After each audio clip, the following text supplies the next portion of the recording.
गदायुर्गन्धो अदितिर्जो नदितिरन्तरिक्षमदितिर्माता सविता सपुत्रः विश्वे देवा अदितिः पञ्चजना अदितिजातमदितिजनित्वं वाद्योः शान्तिरन्तरिक्षगुं शान्तिः पृथिवी शान्तिरापः शान्तिः वनस्पतयः शान्तिर्वोगदयः शान्तिः वनस्पतयः ओम सर्वारिष्ट शान्तिः सुशान्तिर्भवतु ओम विघ्नेश्वराय वरदाय सुरप्रियाय लंबोदराय शकलाय जगद्धिताय नागाननाय श्रुतयज्ञविभूषिताय गौरीसुताय गणनाथ नमो नमस्ते त्वं विघ्नशत्रुदलनेति च सुन्दरेति भक्तप्रियेति सुखदेति फलप्रदेति विद्याप्रदेति हरेति च ये स्तुवन्ति तेभ्यो गणेशवरदो भव नित्यमेव।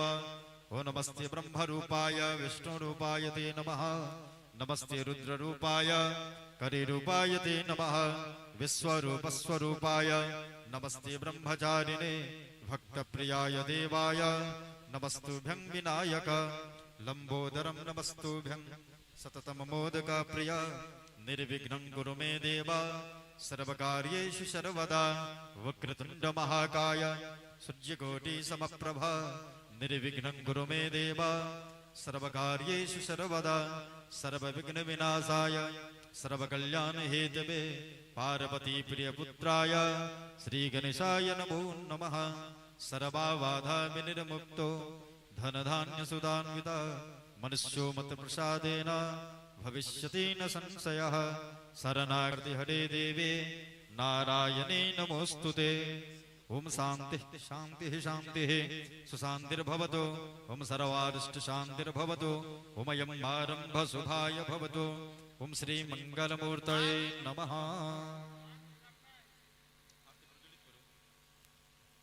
आपसे है तारती श्री भागवत भगवान की है आरती पापियों को पाप से है तारती ये अमर ग्रंथ ये मुक्ति पंथ ये पंचम वेद निराला नव ज्योति जलाने वाला ये अमर ग्रंथ ये मुक्ति पंथ ये पंचम वेद निराला नव ज्योति जलाने वाला।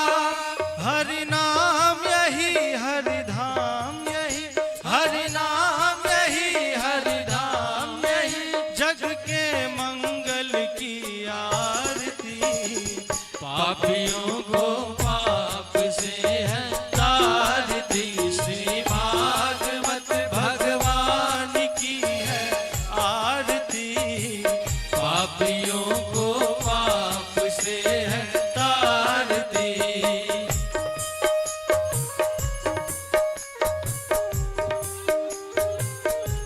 बोले भागवत भगवान की बोले राधे राधे सरकार की। ये शांति गीत पावन पुनीत पापों को मिटाने वाला हरि दरस दिखाने वाला। ये शांति गीत पावन पुनीत पापों को मिटाने वाला हरि दरस दिखाने वाला।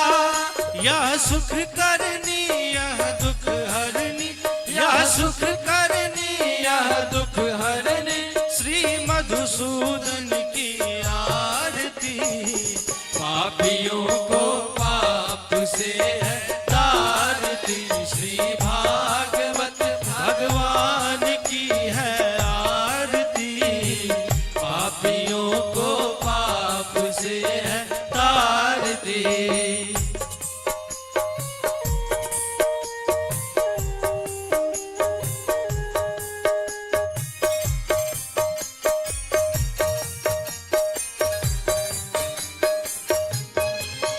ये मधुर बोल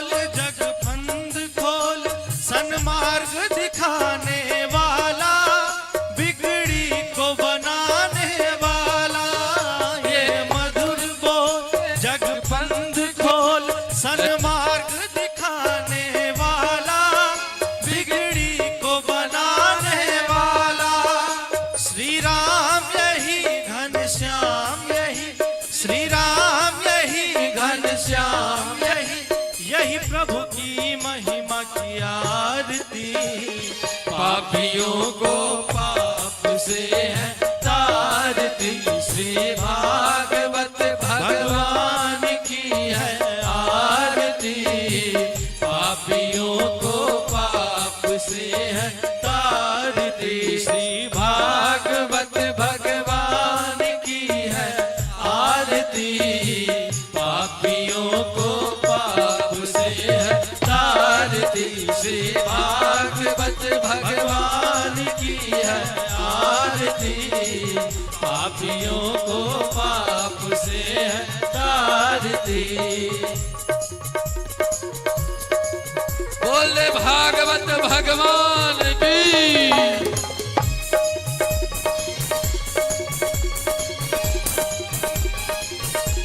जय जय। ये अमर ग्रंथ ये मुक्ति पंथ ये पंचम वेद निराला, नव ज्योति जलाने वाला।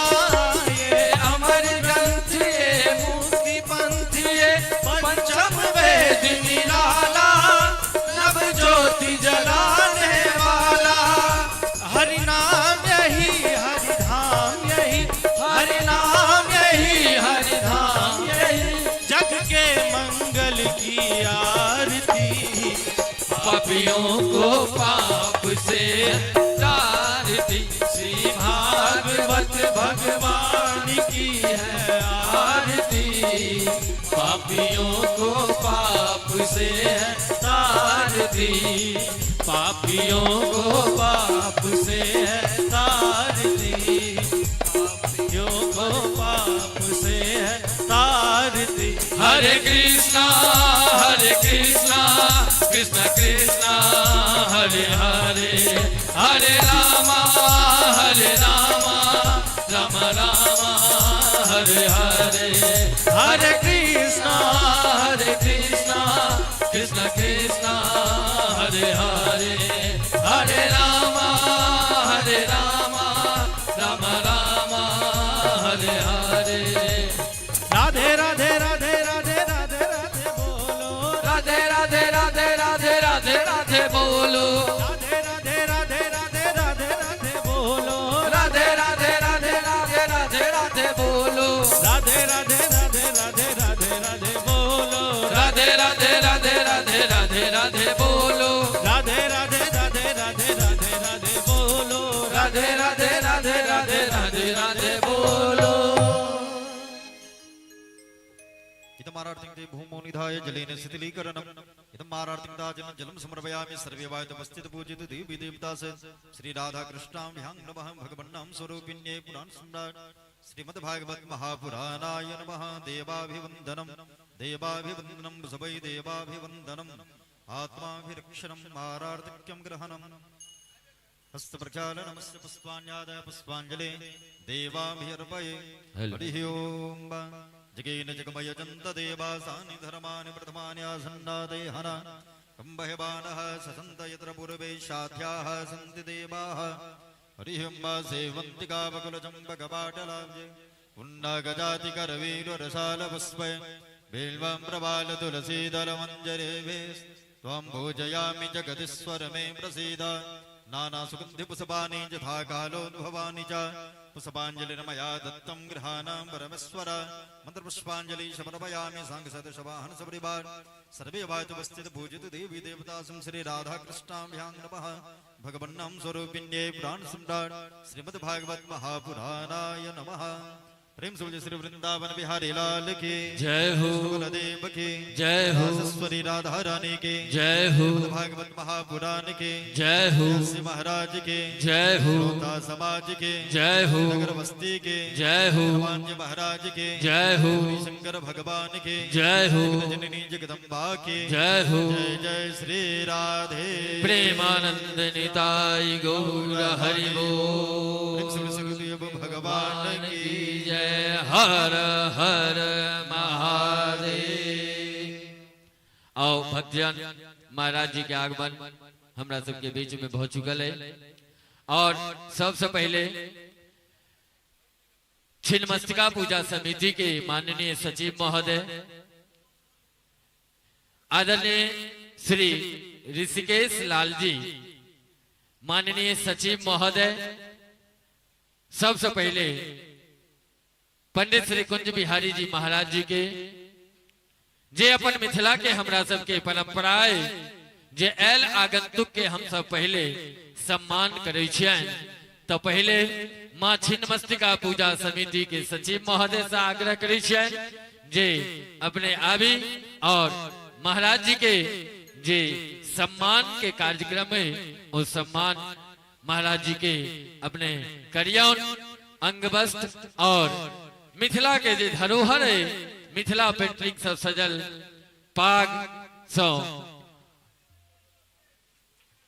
माननीय सचिव महोदय आदरणीय श्री ऋषिकेश लाल जी स्वागत कर रहल छथिन।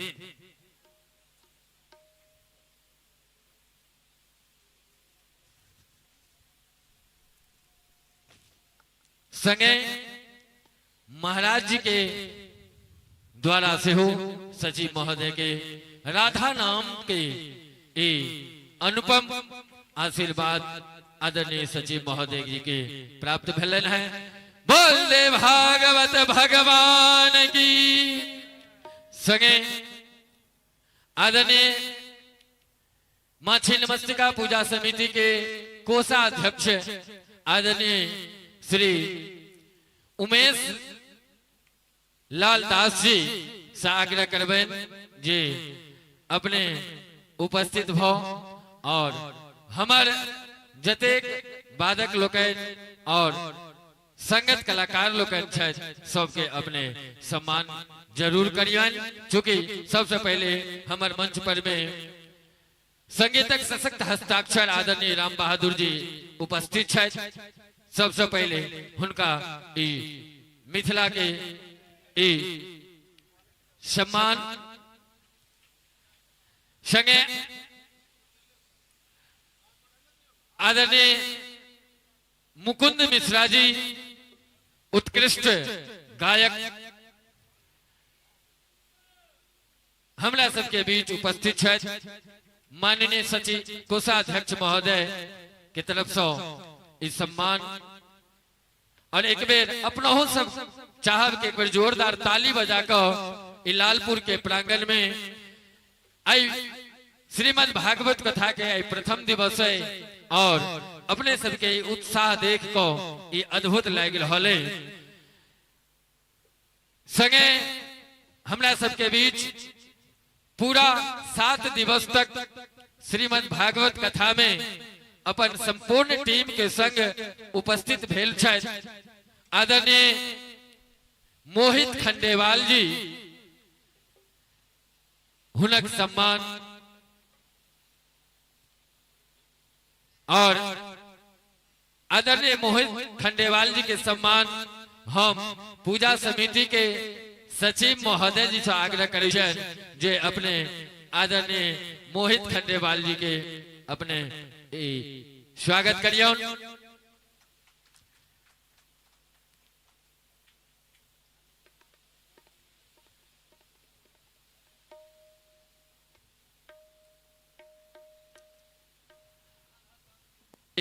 राधाकांत जी सम्मानित भ रहल छथि और जे कि पंडित श्री कुंज बिहारी जी महाराज जी के गुरु भाई सेहो छथिन और आय हमरा सबके बीच मंच पर में मैया के ध्यान करे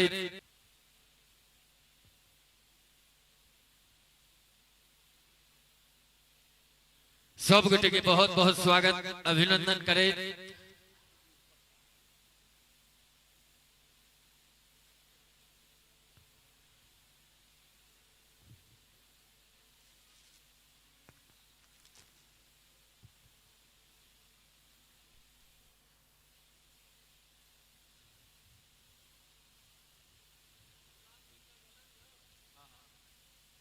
और आदरणीय कोषाध्यक्ष महोदय जी से आग्रह करबेन जे अपनो महाराज जी के समीप आबी और भागवत भगवान से आशीर्वाद प्राप्त करी।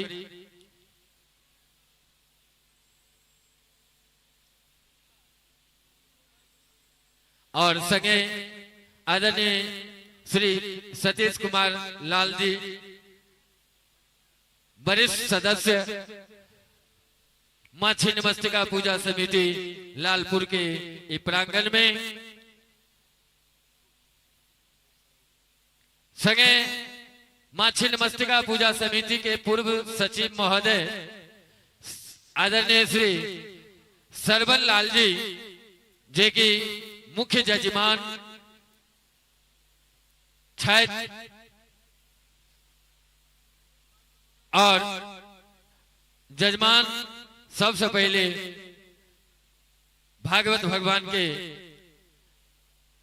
चरण में अपन प्रणाम करे, भागवत भगवान से आशीर्वाद ली। संगे आदरणीय श्री संतोष झा जी बउआ शिवांश, दोनों गोटे से आग्रह जे मंच पर आवी और भागवत भगवान से आशीर्वाद ली। संगे सुमित जी कैमरामैन, अपनों से आग्रह जे मंच पर में अविलंब आवी और भागवत भगवान से आशीर्वाद ले। संगे आदरणीय श्रीमती निर्मला मिश्रा जी और पूजा झा जी, दोनों गोटा से आग्रह जे मंच पर आवी और भागवत भगवान से आशीर्वाद ली।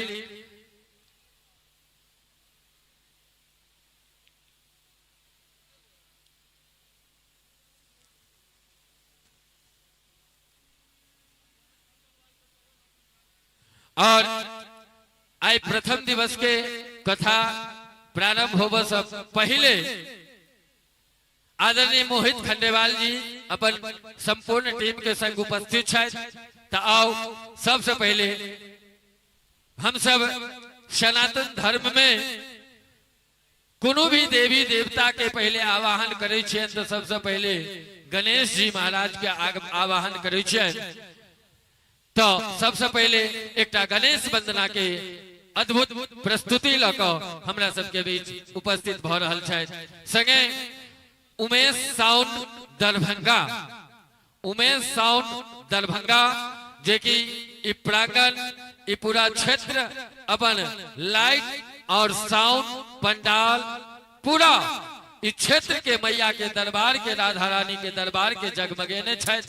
हुनक सेहो सम्मान के इच्छन और संगे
जय श्री राधे राधे राधे। बहुत बहुत धन्यवाद, बहुत बहुत धन्यवाद समस्त कलाकार के। आओ अब हम सब आज प्रथम दिवस के कथा के तरफ चले और पंडित श्री कुंज बिहारी जी महाराज जी हमरा सबके बीच मैया दरबार में उपस्थित है। आओ हम सब आवे तो सो राधा नाम बाके बिहारी लाल के नाम की चर्चा करे, मानव जीवन के कल्याण करे और अपन जीवनक जे बहुत महत्वपूर्ण समय थे उस सब समय के छोड़ कर, सब काज के छोड़ कर मैया छिन्नमस्तिका के दरबार में आबि को नाम के चर्चा को अपन जीवन के कल्याण के मार्ग के रास्ता सिर्फ ढूंढे के एकमात्र रास्ता श्रीमद् भागवत मानव जीवन के कल्याण करे के लेल। आओ हम सब भागवत भगवान के गुणगान करे, भागवत भगवान की चर्चा करे, हुनकर कथा के अमृत वर्षा के हम सब आनंद ली। जय जय श्री राधे राधे राधे, जय जय श्री राधे।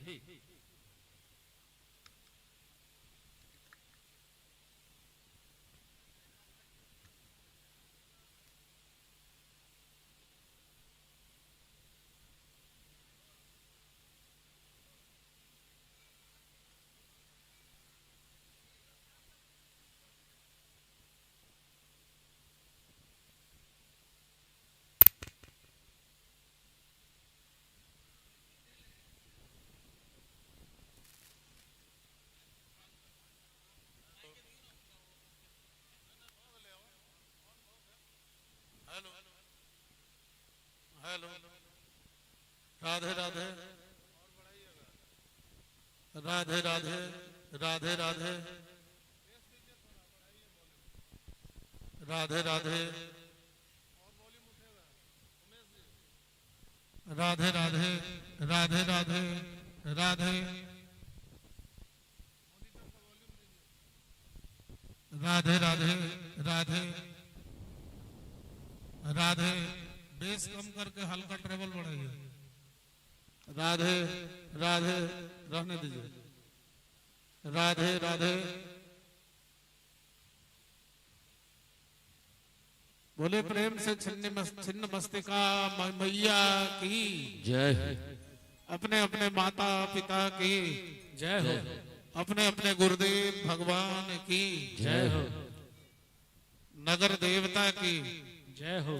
सभी लोग बोलिए ग्राम देवता की जय हो। ब्रह्म बाबा की जय हो। देवार देवता की जय हो। अपने अपने गुरुदेव भगवान की जय हो। पतित पावन श्री हरिनाम महाराज की जय हो। चारों धाम की जय हो। चारों संप्रदाय की जय हो। अनंत कोटि वैष्णव की जय हो। संत भगवान की जय हो। भक्ति महारानी की जय हो। तुलसी महारानी की जय हो। श्रीमद् भागवत महापुराण की जय हो।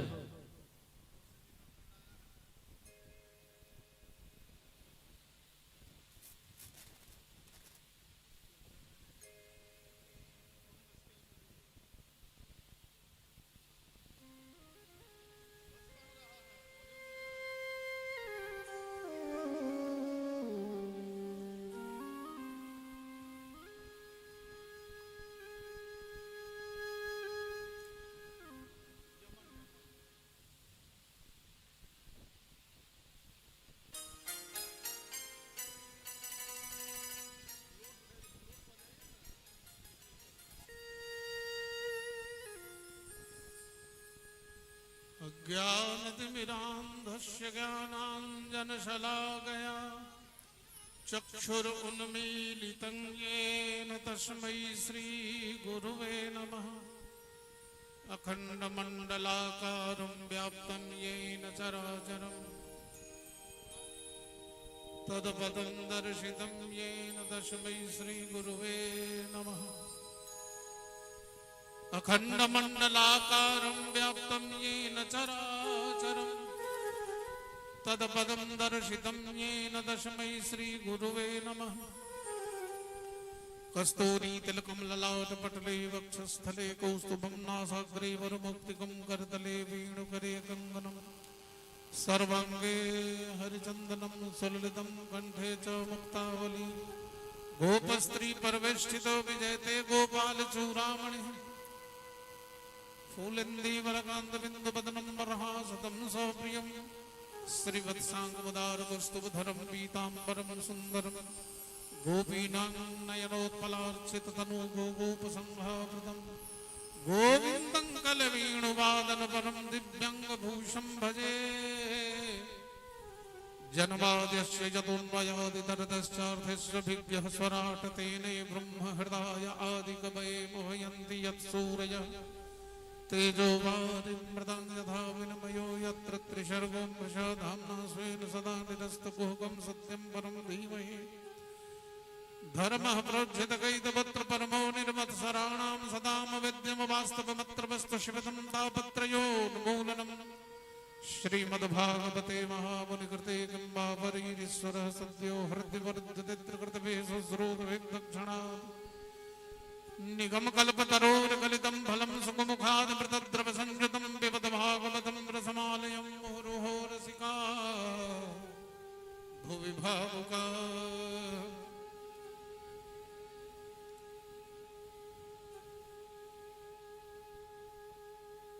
करुणा वरुणालय नंदन नंदन भगवान श्री कृष्ण यशोदा नंदन जिनकी शरण में हम सभी उपस्थित हैं। ठाकुर की कथा लेकर हम लोग छिन्नमस्तिका भगवती के प्रांगण में उनके गोदी में उनके आंगन में बैठे हैं। विगत वर्षों की भांति यहाँ भी बहुत सारे कथाकार आते रहे हैं, कथा होती रही है और लालपुर की माताएं बहनें और हमारे भाई बंधुओं ने विचार किया इस बार की कथा हम लोग अपने क्षेत्र के जो हमारे घर के व्यास हैं उनको अवसर दिया जाए। तो इसके लिए समस्त ग्रामीण सहित पूजा कमेटी के एक एक कार्यकर्ता के प्रति मैं आभार व्यक्त करता हूं, धन्यवाद ज्ञापित करता हूं।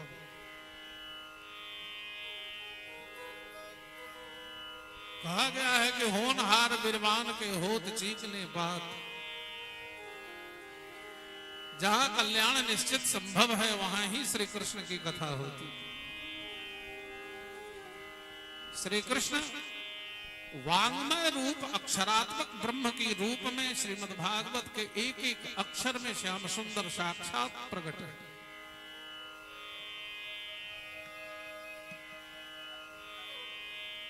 इस बात को सोचना है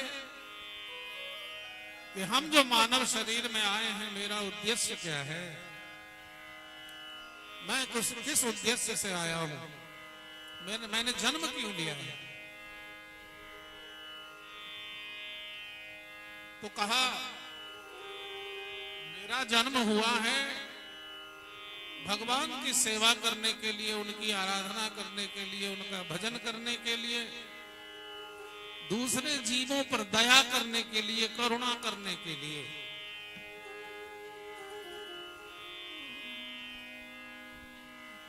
सबसे बड़ा पुण्य क्या है, सबसे बड़ा पाप क्या है।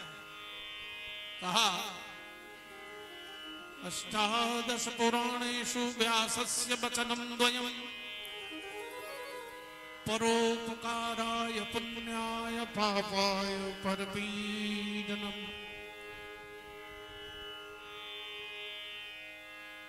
परोपकार करना तो पुण्य है, लेकिन किसी को कष्ट हमारी वाणी से हो जाए, मेरी क्रियाओं से हो जाए, मेरे वचनों से हो जाए, मनसा वाचा कर्मणा, तो यदि किसी का भला नहीं कर पाए, अपकार कर दिया तो यह पाप है, और यदि परोपकार किया तो यह पुण्य है। अब रही बात कि हम पुण्य और पाप के फेरा में क्यों हैं, इसलिए है कि हम जो जन्म लेते हैं तो जन्म लेते हैं पिछले जन्म का किया हुआ मेरे द्वारा जो कर्म है वही मेरा प्रारब्ध बनकर इस जीवन में भी मुझे तंग करता है। वो जैसा मैंने कर्म पिछले जन्म में किया है वैसा ही कर्म मुझे इस जन्म में भोगना पड़ता है।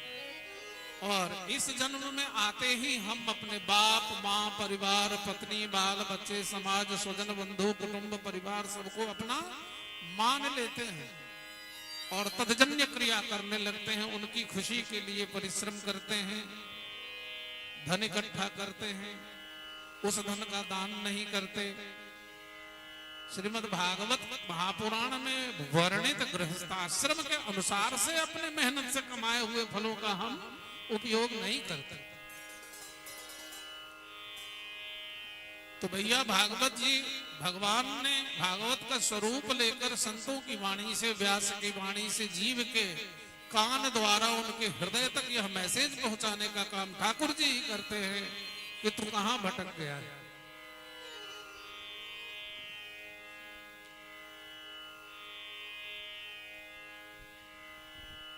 तो गुरु रूप में संत रूप में वही नारायण आकर हमें चेतनत्व प्रदान करते हैं कि तुझे जी भगवान की भक्ति करनी।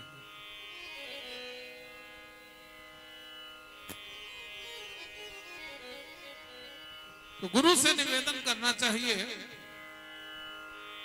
हे गुरुदेव आपको रिझाने की क्षमता मुझ में तो है नहीं, फिर भी आपको रिझाए बिना मेरी राधा रानी सरकार मिलेंगी कहां, हमारे श्याम सुंदर मिलेंगे कहां, भागवत का रहस्य हम समझ कहां पाएंगे।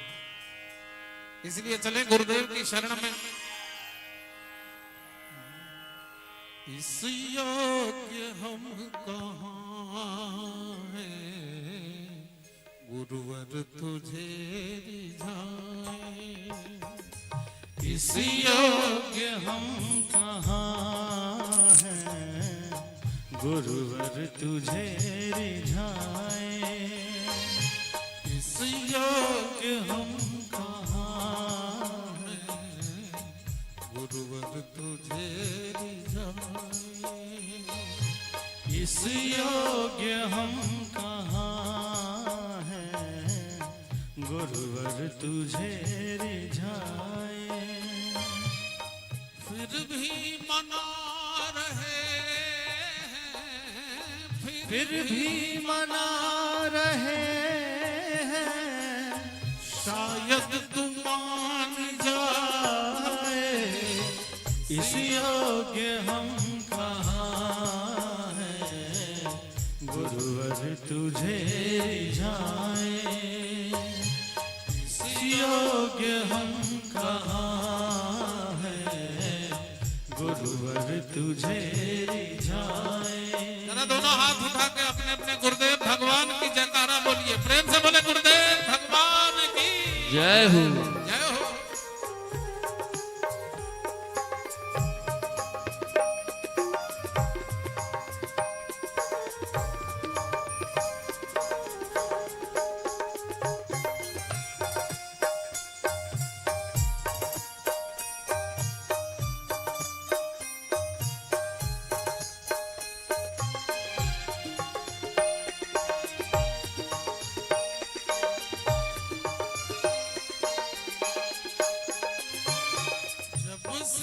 जन्म लिया है विषयों ने मुझको घेरा, जब से जन्म लिया है विषयों ने मुझको घेरा, छल और कपट डाला इस भोले मन पे डेरा, छल और कपट डाला इस भोले मन पे डेरा, सद्बुद्धियों को हमने सदा रखा है दबा के, इस योग्य हम कहाँ हैं गुरुवर तुझे रिझाए, इस योग्य हम कहाँ हैं गुरुवर तुझे रिझाए।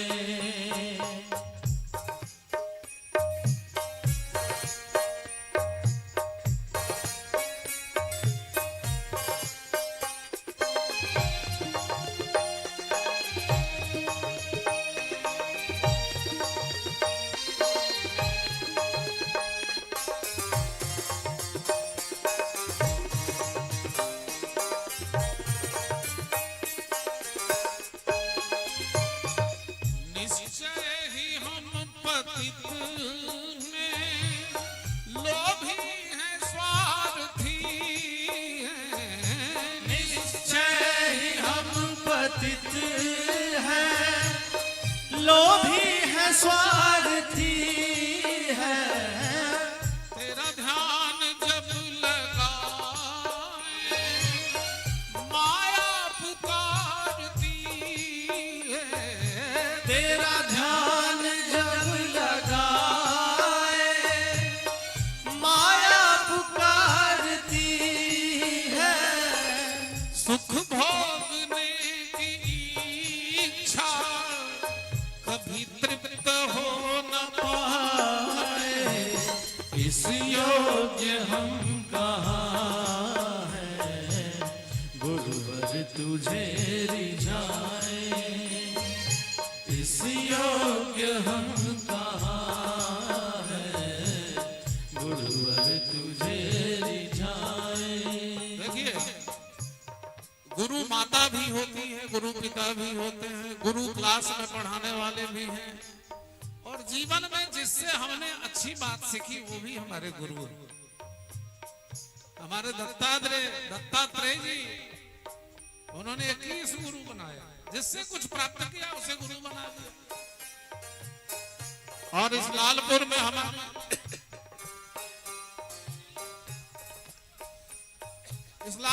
हमारी माताएं बहनें तो शिव को गुरु बना लिया, और शिव को गुरु बनाना कोई अपराध भी नहीं। इसलिए हम कहेंगे एक बार अपने महादेव गुरु के लिए सभी लोग हाथ उठा के बोलेंगे, जागो जागो महादेव। जग में जहां भी देखा बस एक ही चलन है। जग में जहां भी देखा बस एक ही चलन है। हर दूसरे के सुख में खुद को बड़ी जलन है। हर दूसरे के सुख में खुद को बड़ी जलन है। कर्मों का लेखा जोखा कोई समझ न पाए। इस योग्य हम कहाँ हैं, योग्य हम कहाँ हैं, गुरुवर तुझे रिझाए। और 12 स्कंद मस्तक है। अतएव श्रीमद् भागवत भगवान श्री हरि परमानंद मय अंश नंद बाबा है। भगवान परमानंद मय अंश नंद बाबा है। साक्षात मुक्ति देवी श्री यशोदा महारानी है। वेद पुरुष वासुदेव है, ब्रह्म विद्या देवकी है। वेदों के ज्ञेय तत्व पर ब्रह्म भगवान श्री कृष्ण ही तो हैं। भगवान की कथा में मन ना लगे फिर भी बैठना चाहिए। मन का काम है जिससे आपको कष्ट होगा वही क्रिया करवाएगा आपसे, वही चिंतनात्मक चिंतनाएं आपके हृदय में स्फुरित करेगा। इसलिए जहां भगवान की कथा होती हो वहां बड़ी विनम्रता से जाकर बैठना चाहिए। दोनों हाथ जोड़कर कथा सुनना चाहिए। अपने ध्यान को, अपने कानों को व्यासपीठ की ओर लगाना चाहिए। आंखों को भगवान के स्मरण में लगाना चाहिए, दर्शन में लगाना चाहिए। नाक को भगवान के चढ़े हुए पुष्प के सुगंध लेने में काम उसका लेना चाहिए।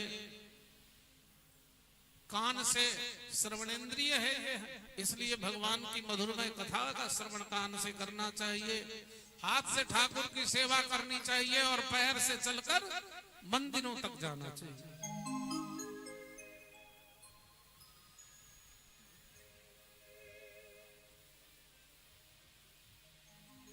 कैसे हैं श्याम सुंदर, जिनके मस्तक पर कस्तूरी का तिलक शोभायमान हो रहा है। कस्तूरी तिलक ललाट पटले और वक्षस्थल पर कौस्तुभ मणि शोभा पा रही है। नासिका अग्रभाग पर श्रेष्ठ मोती चमक रहा है और हाथ में बंसी सुशोभित है तथा हाथों में महामरकत मणि के केवल शोभा पा रहे हैं और जिनके समस्त अंग में मनोहर केसरिया चंदन और गले में मुक्ता मणियों की माला शोभायमान हो, ऐसे गोपांगनाओं के मध्य में विराजने वाले भगवान श्री गोपाल जी मेरे हृदय में सदा विराजमान रहे। कस्तूरी तिलक मल्लाल पटले वक्षस्थले कौस्तुभम नासाग्रे बुरभुक्तिकम करतले वीणु करे गंगनम।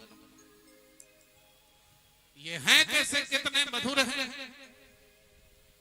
तो हो सके तो मीठी मीठी ताली देकर सभी लोग गाएंगे। अधरम मधुरम बदनम मधुरम, अधरम मधुरम बदनम मधुरम, नयनम मधुरम हसितम मधुरम, अधरम मधुरम बदनम मधुरम, नयनम मधुरम हसितम मधुरम, हृदयम मधुरम गमनम मधुरम, मधुराधिपते रखिलम मधुरम वचनम मधुरम चरितम मधुरम, वचनम मधुरम चरितम मधुरम, वसनम मधुरम वलितम मधुरम,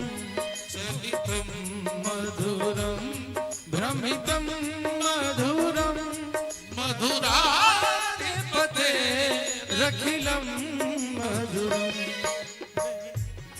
मधुरम वदनम मधुरम, वेणोर मधुरोर रेणु मधुर पाणीर मधुर पादो मधुरो, नृत्यं मधुरं सख्यं मधुरं, मधुराधिपतेरखिलं मधुरं, नीतं मधुरं पीतं मधुरं, भूतं मधुरं सुप्तं मधुरं, रूपं मधुरं तिलकं मधुरं, मधुराधिपतेरखिलं मधुरं, वर्णं मधुरं तरणं मधुरं, हरणं मधुरं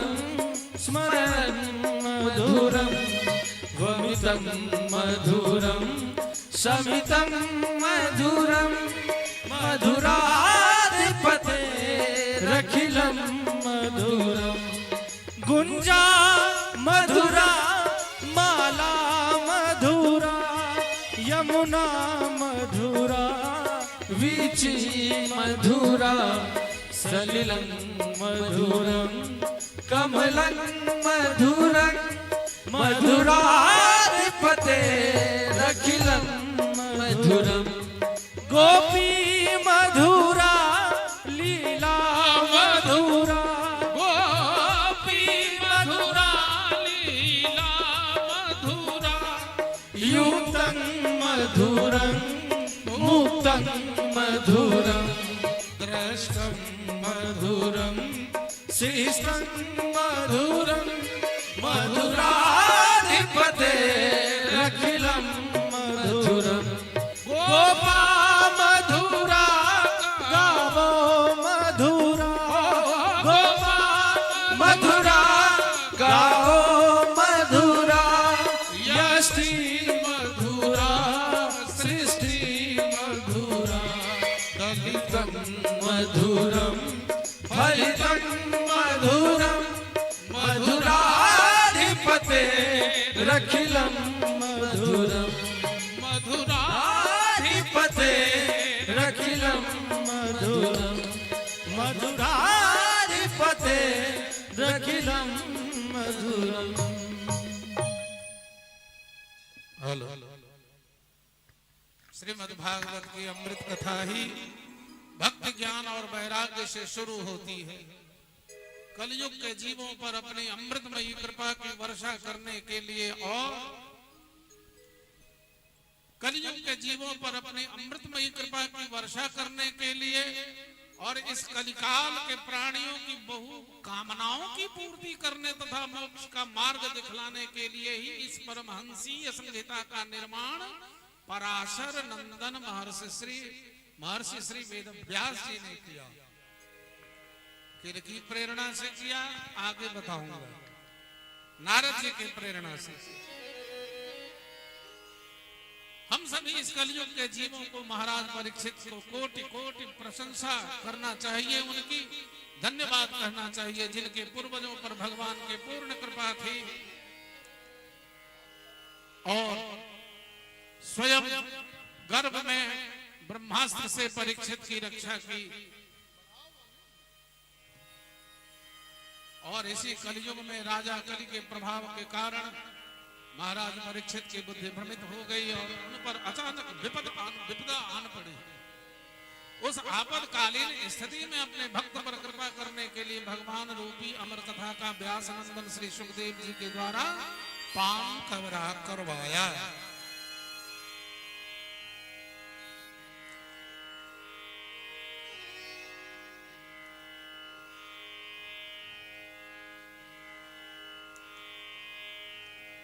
अमरत्व को प्राप्त हुए और हम कलयुगी जीव इसके प्राणी हुए, तो हमें उनकी प्रशंसा करनी चाहिए, उनकी जय जयकार करनी चाहिए। बोले परीक्षित भगवान की जय हो, श्री सुखदेव जी महाराज की जय हो।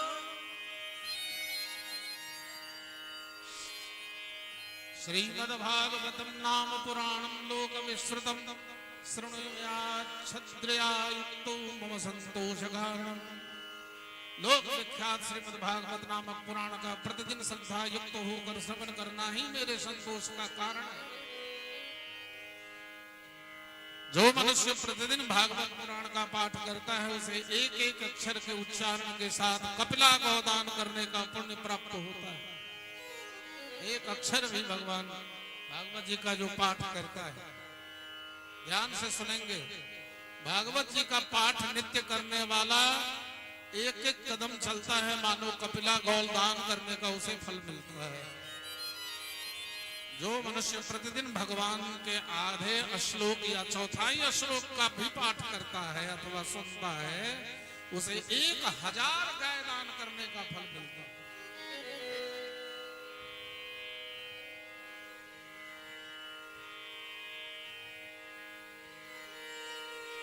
यह पठे प्रयतो नित्यं श्लोकं भागवतं सुत अष्टादश पुराणानां फलमाप्नोति मानवः। पुत्र जो प्रतिदिन पवित्र चित्त होकर भगवान के एक श्लोक का पाठ करता है वह मनुष्य 18 पुराणों के पाठ का फल पा लेता है। जहां नित्य मेरी कथा होती है वहां कर उछलने कूदने लगते हैं, मैं उन पर बहुत प्रसन्न होता हूं। स्वामी हरिदास जी कहते हैं, प्रथम सुने श्री भगवान भक्त मुख भगवत वाणी, दूजे आराधे भक्ति व्यास नव भांति बखानी, तीजे करे गुरु समझ दक्ष सर्वज्ञ रसीलो, चौथे हो विरक्त बसे मन माझ रसीलो, पांचे भूले देह सुध तब छठे भावना रास की, साते पावे रीति रस श्री स्वामी हरिदास की।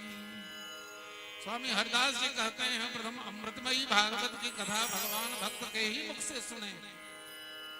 जो भगवान के भक्त ना हो उनके मुंह से कथा सुनने से भी कोई लाभ होने वाला नहीं है। दूसरे व्यास आदि कवियों ने जो नवधा 9 प्रकार के 9 लक्षण जो भक्ति के बतलाए हैं उनका स्मरण रखे। तीसरे गुरु कथावाचक सभी पुराण इतिहास और कर्मकांड कराने में पूर्ण एवं रसीला जिसकी वाणी में सुरीलापन हो। चौथे संसार की सभी कामनाओं से वैराग्य धारण कर लें।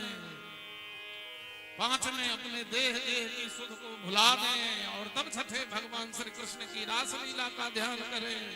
स्वामी श्री हरिदास जी कहते हैं, जब वैराग्यों जैसी रीति और प्रेम रस में गोते लगाओगे तब तुम प्रभु तब प्रभु प्रकट हो जाएंगे, प्रत्यक्ष हो जाएंगे। सच्चिदानंद रूपाय विश्वोत्पत्त्यादि हेतवे तापत्रय विनाशाय श्री कृष्णाय वयं नमः। जो जगत के उत्पन्न सब वंदना करते हैं।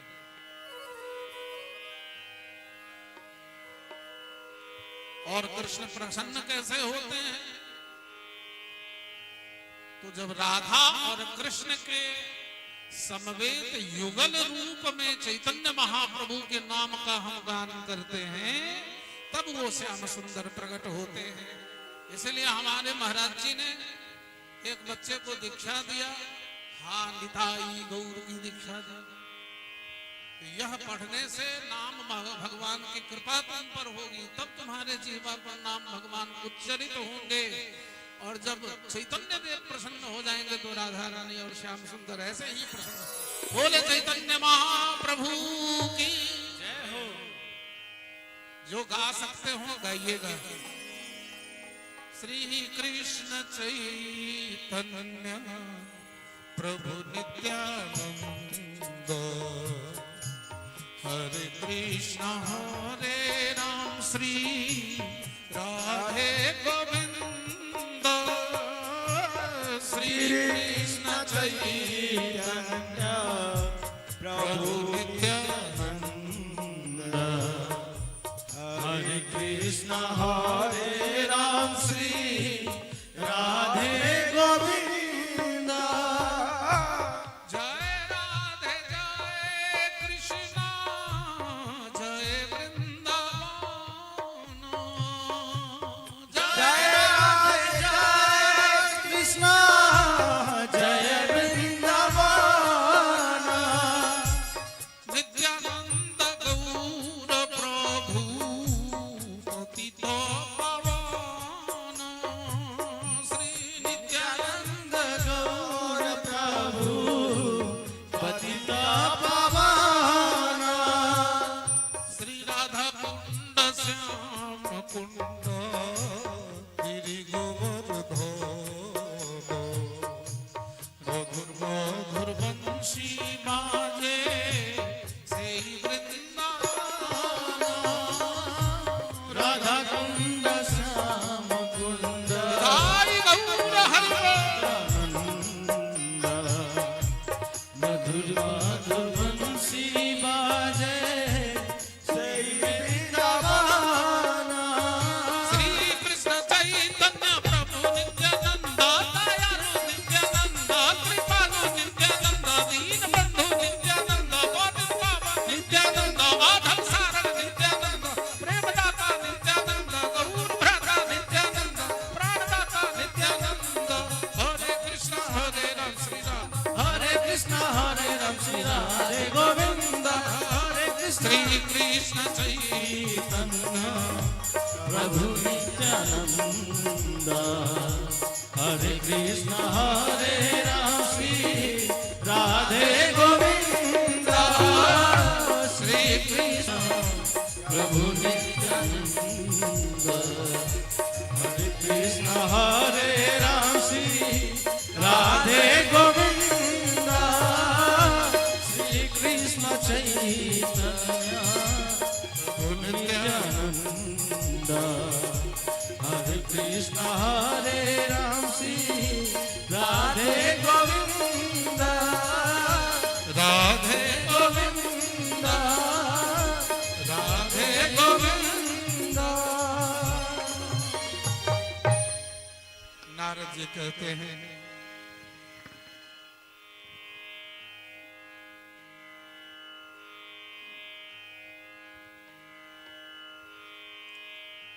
बोल भक्त वत्सल भगवान की जय।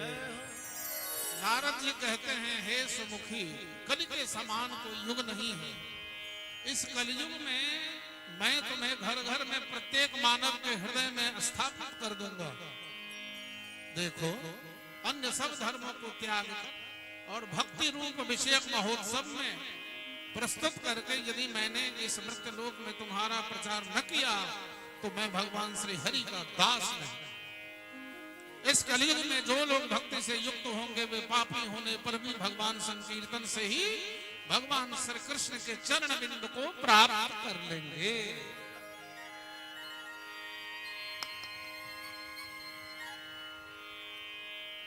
हरे नाम हरे नाम हरे नामैव केवलम खलु नास्त्यैव नास्त्यैव नास्त्यैव गतिरन्यथा। कलयुग केवल नाम आधारा, कलयुग केवल नाम आधारा। सुमरि सुमरि भव उतरहु पारा। सिया राम सिया राम जय जय राम सिया राम जय जय राम। कलयुग केवल नाम आधारा। सुमरि सुमरि भव उतरहु पारा। राम सिया राम जय जय राम सिया राम जय जय राम सिया राम। भगवान का भजन हमें करना चाहिए।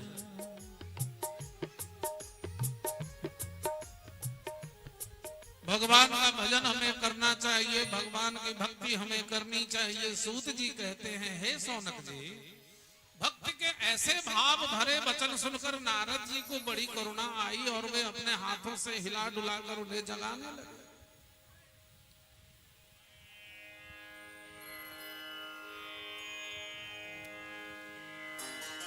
नाम क्यों कौन गा सकता है जिसे सत्य का बोध होगा, जिसे सत्य का बोध नहीं होगा वो भगवान का नाम नहीं गा सकता।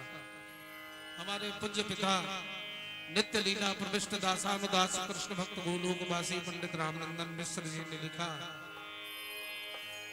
कि माटी ओढ़न माटी बिछावन, माटी ओढ़न माटी बिछावन, ये माटी का तन गल जाएगा, एक दिन माटी में सब मिल जाएगा, एक दिन माटी में सब मिल जाएगा।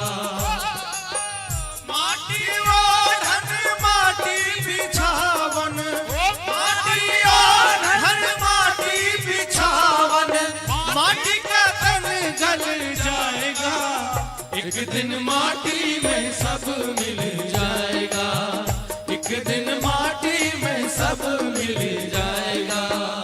सिया राम भज ले राधे श्याम भज ले, सिया राम भज ले राधे श्याम भज ले।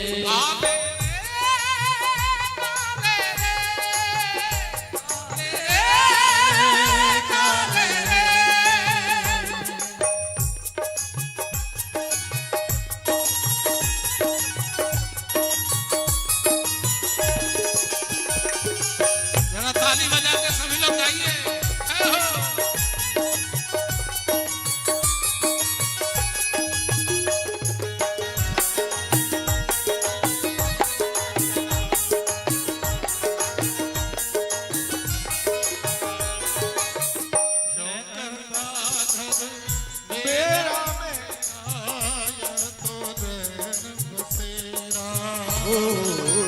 क्यों कहता है मेरा मेरा यह तो रैन बसेरा, कर उपकार जगत में रहे, कर उपकार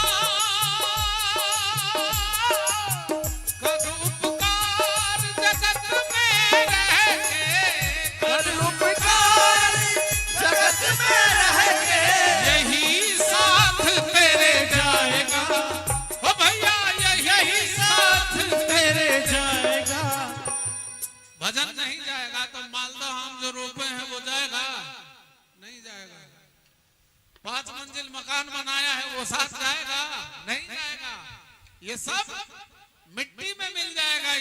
ताली बजा के सभी लोग गाइए। एक दिन माटी में सब मिल जाएगा, एक दिन माटी में सब मिल जाएगा। अरे सिया राम भज ले, राधे श्याम भज ले, सिया राम भज ले, राधे श्याम भज ले।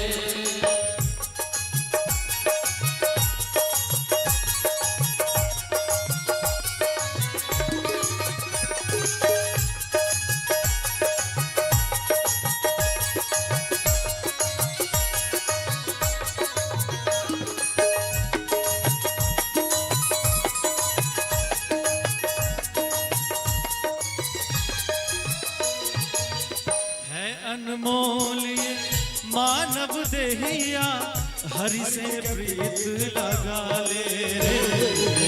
है अनमोल ये मानव दहिया, हरि से प्रीत लगा ले।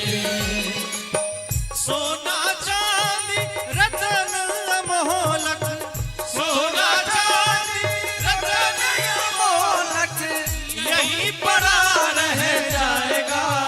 एक दिन माटी में सब मिल जाएगा, एक दिन माटी में सब मिल जाएगा। सिया राम भज ले, राधे श्याम भज ले, सिया राम भज ले, राधे श्याम भज ले। माटी ओढ़न माटी बिछावन,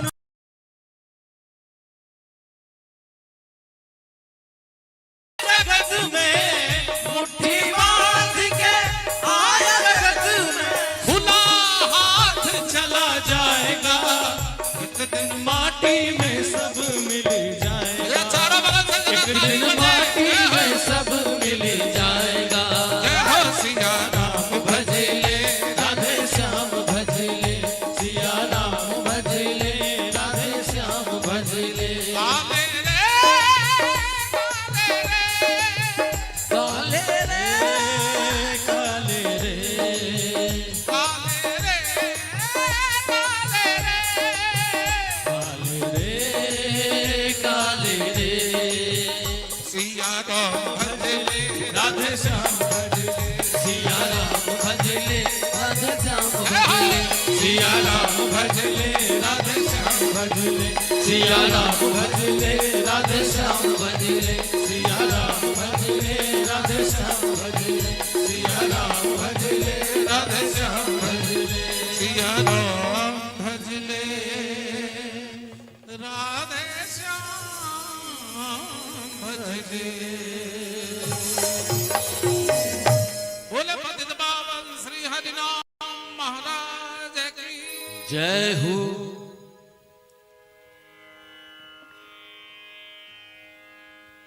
नारद जी देखते हैं कि एक युवती बैठी है और उसके बगल में दो बूढ़े लोग बैठे हैं। नारद जी ने पूछा कि देवी आप कौन हो और ये दोनों बूढ़े व्यक्ति आपके बगल में कौन है? तो भक्ति महारानी ने कहा नारद जी से, बाबा ये मेरे दोनों पुत्र हैं। कहा तुम कौन हो? कहा मैं भक्ति हूं और ये हमारे ज्ञान और वैराग्य दोनों बालक हैं। अच्छा ये तुम्हारे बालक हैं तो ये बूढ़े क्यों पड़ गए? नहीं कह सकते। अब नारद जी कहते हैं शृणुष्वावहिता वाले, शृणुष्वावहिता वाले योगम यदारुणः कलिः तेन युक्तः सदाचारो योग मार्गस्तपांसि च। हे देवी तुम सावधान होकर सुनो, यह दारुण कलयुग है। इसी कारण सदाचार, योग मार्ग और तप आदि सभी लुप्त हो गए हैं। लोग सठता और दुष्काम में लगकर अघासुर हो गए हैं। संसार में जहां भी देखो सत्पुरुष दुख से पीड़ित हो रहे हैं और दुष्ट पाखंडी ढोंगी खुशियां मना रहे हैं। ऐसे समय में जिस बुद्धिमान पुरुष का धैर्य बना रहे वही बड़ा ज्ञानी और पंडित कहलाता है। तथा पृथ्वी दिनों दिन शेष जी के लिए भार रूप होती जा रही है। अब यह छोटे योग्य तो का क्या देखने योग्य भी नहीं रही और न इसमें कहीं मंगल ही दिखाई देता है। ना ही अब किसी को पुत्रों सहित तुम्हारा दर्शन होता है। विषय अनुराग में अंधे भले जीवों से उपेक्षित होकर तुम जर्जर हो रही थी। यह वृंदावन तो गोलोक धाम है। अत्रे मोग्राहका भावा नजरामपि मुंजतः किंचिदात्म सुखे देह प्रसुप्तिर्मन्यतो नयो। नारद जी ने कहा, बाले वृंदावन के संयोग से तुम फिर से नवीन तरुणी हो गई हो, अतः यह वृंदावन धन्य है। यहाँ सर्वत्र भक्त नृत्य करती नहीं है, परंतु तुम्हारे इन दोनों पुत्रों का कोई ग्राहक नहीं, इसलिए इनका बुढ़ापा नहीं हुआ। और यहाँ यही हुआ, यहाँ पर इनको कुछ आत्म सुख की प्राप्ति के लिए कारण ये सोते जान पड़ रहे हैं आत्म सुख की प्राप्ति के लिए। यह वृंदावन भगवान श्री कृष्ण की लीला भूमि है। श्री श्याम सुंदर श्री कृष्ण चंद्र ने यहाँ बहुत सी लीलाएं जो की थी। वृंदावन वृंदा नाम तुलसी का है, ब्रज 84 कोष का है और इस 84 कोष में सर्वत्र तुलसी आदि के वन उपवन थे, इसलिए इसे वृंदावन कहा जाता है। हमारे विद्वान भाई एक निम्नांकित स्थान को ही वृंदावन समझने लगे। खैर, भक्ति ने पूछा, नारद जी राजा परीक्षित ने इस पापी कलयुग को क्यों रहने दिया? इसके आते ही सब वस्तुओं का सार न जाने कहां चला गया। करुणा में भगवान श्री हरि से भी यह अधर्म कैसे देखा जाता है? हे महामुने, आप मेरा यह संदेह दूर कीजिए। आपके वचनों से मुझे बड़ी शांति मिल रही है। नारद जी ने कहा, हे बाले तुमने पूछा है तो प्रेम पूर्वक सुनो, मैं तुम्हें सब कुछ बताऊंगा और तुम्हारा सब कुछ दूर हो जाएगा। हे देवी, जिस दिन से भगवान श्री कृष्ण इस भूलोक को छोड़कर अपने परम धाम पधार गए, उसी दिन से यहाँ संपूर्ण साधनों में बाधा डालने वाला कलयुग आ गया।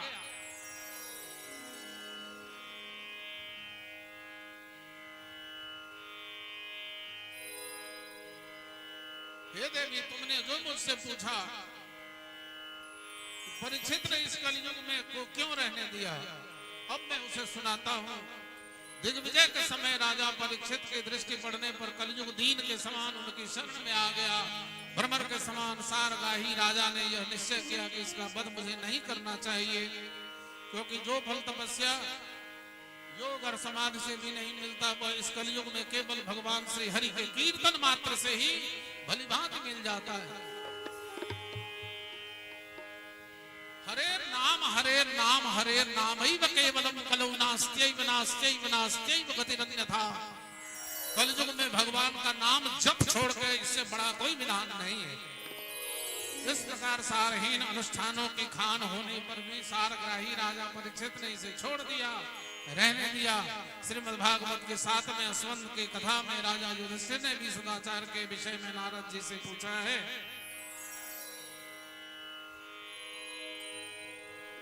हे सुमुखे, अन्य धर्मान् तिरस्कृत्य पुरस्कृत्य महोत्सवान् तदा नाहं हरेदसि लोके त्वं प्रवर्तये। नारद जी कहते हैं, हे सुमुखी, कलि के समान कोई युग नहीं है। इस कलयुग में तुम्हें घर घर में प्रत्येक दानव के हृदय में स्थापित कर दूंगा। जो लोग भक्ति से द्रोह करते हैं, जरा सुनिएगा ध्यान से। कोई चानन के ने छे, कोई माला जपे छे, तो हम द्रोह के लोग ओकर अपमान के लिए ओकर की होई छे से देखियो। जो लोग भक्ति से द्रोह करते हैं, भगवत भक्त का तिरस्कार अपमान करते हैं, उन्हें तीनों लोकों में दुख ही दुख, कष्ट ही कष्ट उठाना पड़ता है।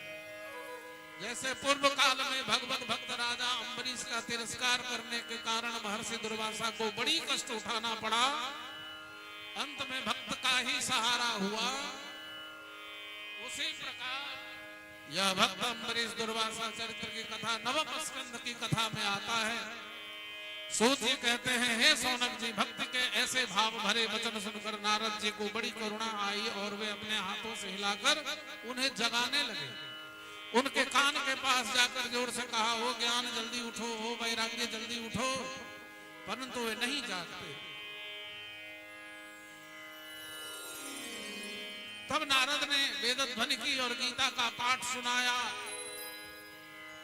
सर्वधर्मान् परित्यज्य मामेकं शरणं व्रज, अहं त्वां सर्व पापेभ्यो मोक्षयिष्यामि मा शुचः।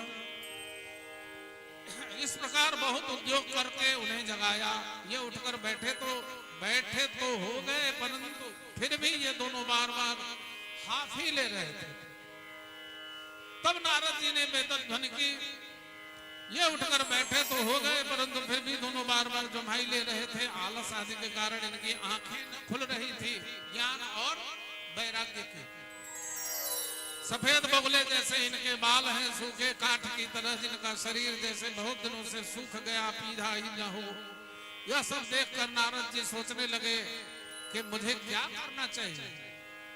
उसी समय आकाशवाणी हुई, हे नारद जी, तुम खेद मत करो, तुम्हारा उद्योग सफल होगा। इसके लिए तुम एक सत्कर्म करो, वह तुम्हें संत शिरोमणि सनकादि बतलाएंगे। सनक सनंदन सनातन सनत कुमार सनकादि जो हैं वही बतलाएंगे। तब नारद जी ज्ञान वैराग्य को वहीं छोड़कर प्रत्येक तीर्थों में तथा मनुष्यों के आश्रमों में जा जाकर उनके कष्ट निवारण का साधन पूछने लगे। नारद जी की बात को सुनते तो सभी थे, परंतु कोई सही उत्तर नहीं दे पा रहा था। किसी ने उन्हें असाध्य बतलाया, किसी ने कहा इसका ठीक ठीक पता लगाना कठिन है, और कुछ चुप ही लगा गए। तब नारद जी को बहुत चिंता हुई और वे बद्री मन आ गए तथा यह सोचने लगे कि ज्ञान वैराग्य को जगाने के लिए मैं कौन सा तप करूं।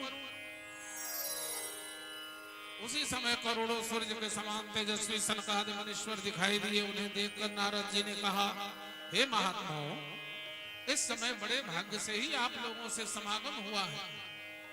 आप मुझ पर कृपा करके शीघ्र ही वह साधन बतलाइए जिससे इस देवी का कष्ट मैं दूर कर सकूं। आप सभी बड़ी योगी हैं, मुझे बताइए। बुद्धिमान और पंडित मालूम तो होते हैं, देखने में तो आप 5-5 वर्ष के बालक जैसे लगते हैं, किंतु आप हैं पूर्वजों के भी पूर्वज दिखाई पड़ते हैं। ओ नारद धन्योसी विरक्ता नाम शिरोमणि सदा श्री कृष्ण दासा नाम मग्रणी योग भास्कर।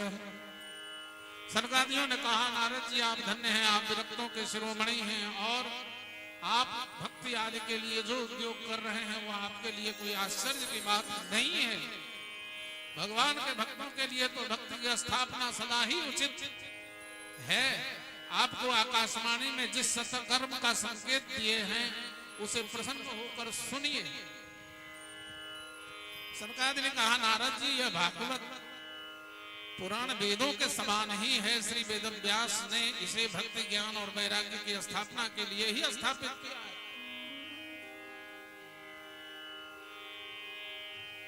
पूर्व काल में वेद वेदांत के पारगामी गीता महाभारत आदि के पुराणों के रचयिता व्यास जी 4 श्लोकों में उपदेश किया। उसे सुनते ही उनकी सारी चिंता दूर हो गई।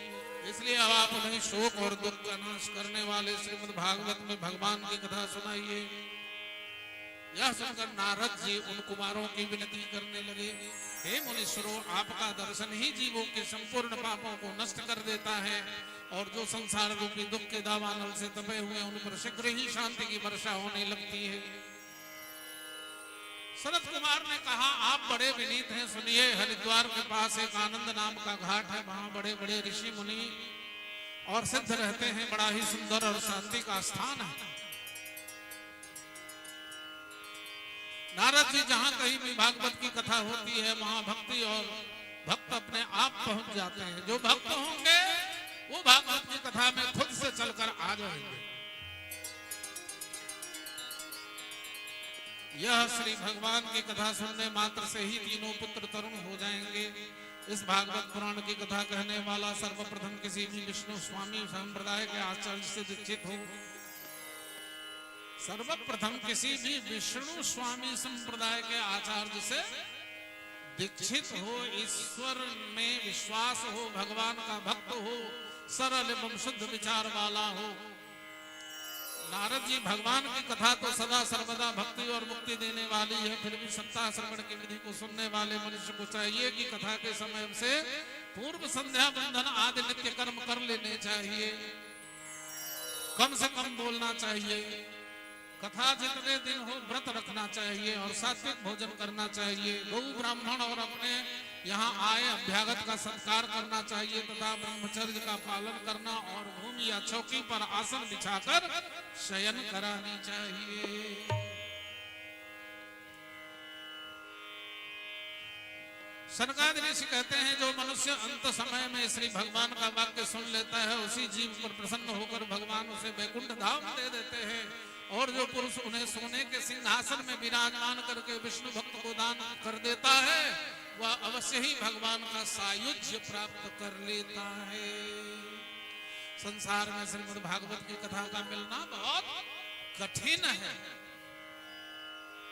हम लोग देखते हैं कि बहुत सरल है, क्योंकि फेसबुक पर नित्य प्रतिदिन व्यास भगवान प्रकट हो रहे हैं और हम सुनने वाले जो जनता है वो नहीं समझ पाते कि व्यास जी किसी वैष्णव गुरु के गुरु से दीक्षा लिया है कि नहीं, भागवत इन्होंने पढ़ा है कि नहीं, संतों की इन्होंने सेवा की है कि नहीं, गुरुजनों के प्रति इनकी कितनी निष्ठा है, गरीब लाचार बीमार व्यक्ति के लिए इनके हृदय में दया करुणा है कि नहीं, क्षमा है कि नहीं, ये लोग नहीं सोचते। जब करोड़ों जन्मों का पुण्य उदय होता है तभी इस भागवत कथा की प्राप्ति होती है। हमारे पंडित जी भागवत की व्यवस्था कर रहे थे, हमारे कमेटी ने कहा इससे पहले जो कथा होती थी उसमें इतना नियम नहीं होता था, लेकिन आज कुंज बिहारी जी आए हैं तो इनकी कथा में जो वेद व्यवहार जो हो रहा है सात्विकता के दृष्टिकोण से जो भागवत कथा में होना चाहिए, पूरा समाज चंदा करके कितना मेहनत करके आप भगवती के सानिध्य में भागवत कथा कराते हैं और आपके साथ आपके ग्रामीणों के साथ यदि कोई पंडित छल करता है वो आपके साथ नहीं छल करता, वो अपने साथ छल करता है। लालपुर के ग्रामीण भगवती को खुश करने के लिए यहाँ कोई भी प्रोग्राम नहीं करते, केवल भागवत की कथा होती है, भगवती का पूजन होता है।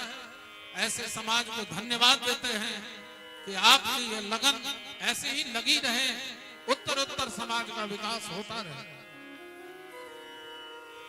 जो फल तप योग समाधि से मिलता है वह सर्वांग रूप में भागवत सप्ताह श्रवण से सहज ही प्राप्त हो जाता है। इसकी विशेषता कहां तक वर्णन करूं, यह भागवत सप्ताह तो सभी से बढ़कर है।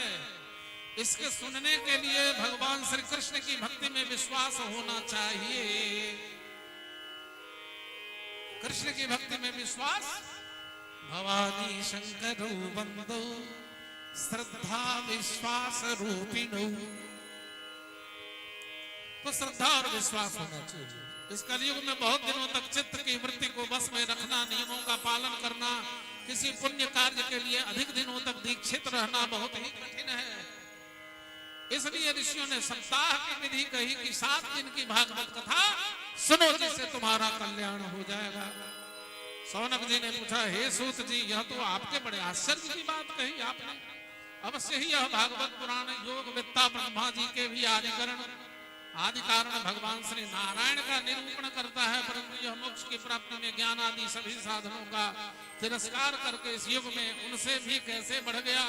सूत जी ने कहा, हे सौनक जी, द्वापर के अंत में जब भगवान श्री कृष्ण इस धरा धाम को छोड़कर अपने नित्य धाम को जाने लगे तब उनके मुखारविंद से ज्ञानोपदेश सुनकर भी उद्धव जी ने पूछा। उद्धव जी बोले, हे गोविंद, अब आप तो अपने भक्तों का कार्य करके परम धाम जाना चाहते हैं, किंतु मेरे मन में यह बड़ी चिंता है। अब आप घोर कलिकाल आया ही समझिए, इसलिए संसार में फिर अनेकों दुष्ट पैदा हो जाएंगे, उनके संसर्ग से जब सत्पुरुष भी उग्र स्वभाव के हो जाएंगे, तब उनके भार से दबकर घोर रूपणी पृथ्वी किसकी शरण में जाएगी। हे कमल नयन, मुझे तो आपको छोड़कर इसकी रक्षा करने वाला और कोई दिखता ही नहीं, इसलिए माधव आप मुझे बताइए। भगवान ने आप यह बताइए कि मैं कहाँ रहूं। यह सुनकर सनकादियों ने कहा कि तुम भक्तों को भगवान का रूप देने वाली हो, अनन्य प्रेम का संपादन करने वाली और संसार लोक को निर्मूल करने वाली हो, अतः तुम धैर्य धारण करके नित्य निरंतर विष्णु भक्तों के हृदय में निवास करो। जो भगवान का वैष्णव भक्त है उनके हृदय में भक्ति महारानी का स्थान है। भक्ति को खोजने के लिए कहीं जाने की जरूरत नहीं है। ये कलयुग के दोष भले ही सारे संसार पर अपना प्रभाव डाले, किंतु वहां तुम पर अपनी दृष्टि भी नहीं पड़ सकती। इस प्रकार उनसे आज्ञा पाकर तुरंत ही भगवत भक्तों के हृदय में स्थापित हो जाओ। संतों की कृपा से भक्ति का कष्ट निवारण हुआ। यहाँ पर चिरंजीवी सनत आदि ने कहा है कि इस कलयुग में भगवान भक्तों का ये कलि के दूत आदि कुछ भी नहीं बिगाड़ सकते। इस कथा प्रसंग से हमें ज्ञान प्राप्त होता है कि हमें भगवत भक्ति में ही विश्वास रखना चाहिए। गीता में भी भगवान ने कहा, तमेवं शरणं गच्छ सर्वभावेन भारत, तत्प्रसादात् परां शांति स्थानं प्राप्स्यामि शाश्वतम्। भगवान श्री कृष्ण कहते हैं, हे अर्जुन, अभाव का खल भाव गोविंद सतायो है, ये सब परम गति गए हरि मन लाय, भाव दुर्भाय भेद कृष्ण नाम बनायो। गोविंद हरे गोपाल हरे, जय जय प्रभु दीन दयालु हरे।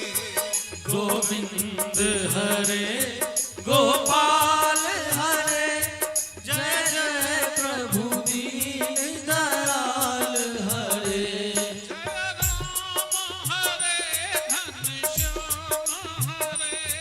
जय राम हरे घनश्याम हरे, जय जय यशोदा जी के लाल हरे।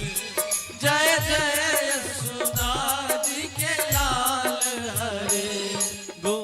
भागवत जी की कथा में हम सभी आए हैं। हम आप सभी बहुत भाग्यशाली व्यक्ति हैं, लेकिन यहाँ आकर के यदि हम भगवान का नाम नहीं गाए तो भगवती छिन्न मस्तिका के रजिस्टर में हाजिरी हमारी नहीं लग पाएगी। इसलिए मैं निवेदन करता हूँ दोनों हाथ जोड़ के आप सबों से कि जरा ताली बजा के भगवान का नाम गाइए सभी लोग। गोविंद हरे गोपाल हरे, जय जय प्रभु दीन दयाल हरे।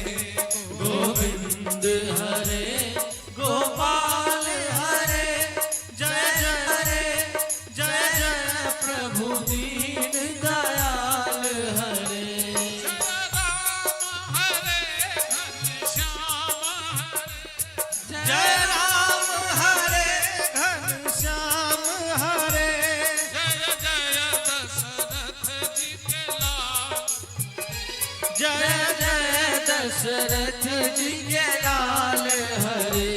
गोविंद हरे गोपाल हरे, जय जय प्रभु दीन दयाल हरे।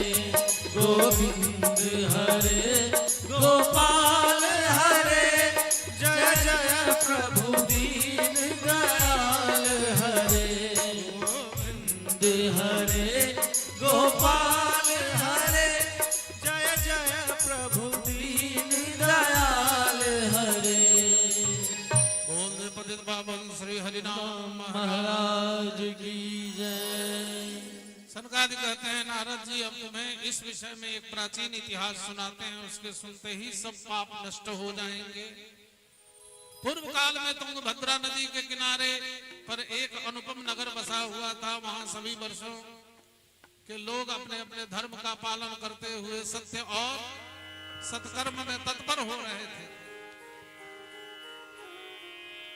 उस नगर में समस्त वेदों का विशेषज्ञ और स्रोत स्मार्त नामों में निपुण एक आत्मदेव नाम का ब्राह्मण रहता था। वह बड़ा तेजस्वी था, ऐसा लगता था मानो दूसरा सूर्य चमक रहा हो। वह धनी होने पर भी भिक्षाजीवी था, भिक्षा मांग के ही जीता था।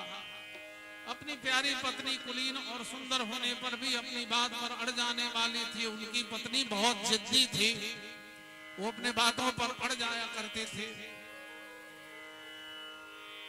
उसे दूसरे लोगों की बात करने में बड़ा आनंद आता था। धुंधली का स्वभाव भी क्रूर था, वह अकारण ही कुछ न कुछ बकवाद करने लगते थे। बात ही बात में झगड़ लेते थे। वह केवल अपना खान पान शौक श्रृंगार आदि में ही निपुण थी। तो आत्मदेव नाम के ब्राह्मण जंगल में गए हैं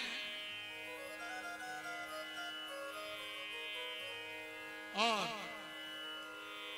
उनकी पत्नी का नाम था धुंधली।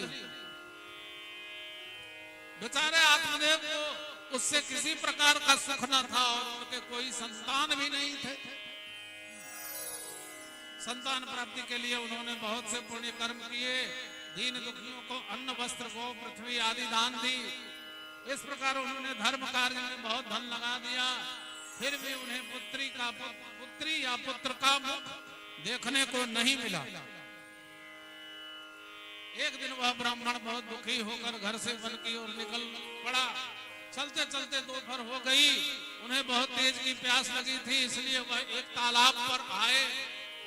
संतान न होने की चिंता में वो दुर्बल होते चले जा रहे थे, इसलिए जल पीकर 2 घड़ी वहीं वृक्ष के नीचे बैठ गए। कुछ ही समय बाद वहां पर एक सन्यासी आया, उनके साथ और भी महात्मा थे। आत्मदेव ने देखा कि महात्मा जल पी चुके हैं, तब वह जाकर उनके चरणों में गिर पड़ा और फूट फूट कर रोने लगा। महात्मा के चरणों में गिरकर आत्मदेव नाम का वो व्यक्ति। उन सन्यासियों ने पूछा, कहो ब्राह्मण देव, तुम क्यों रो रहे हो? तुम्हें किस बात की चिंता है? हमें जल्दी ही अपने दुख का कारण बताओ।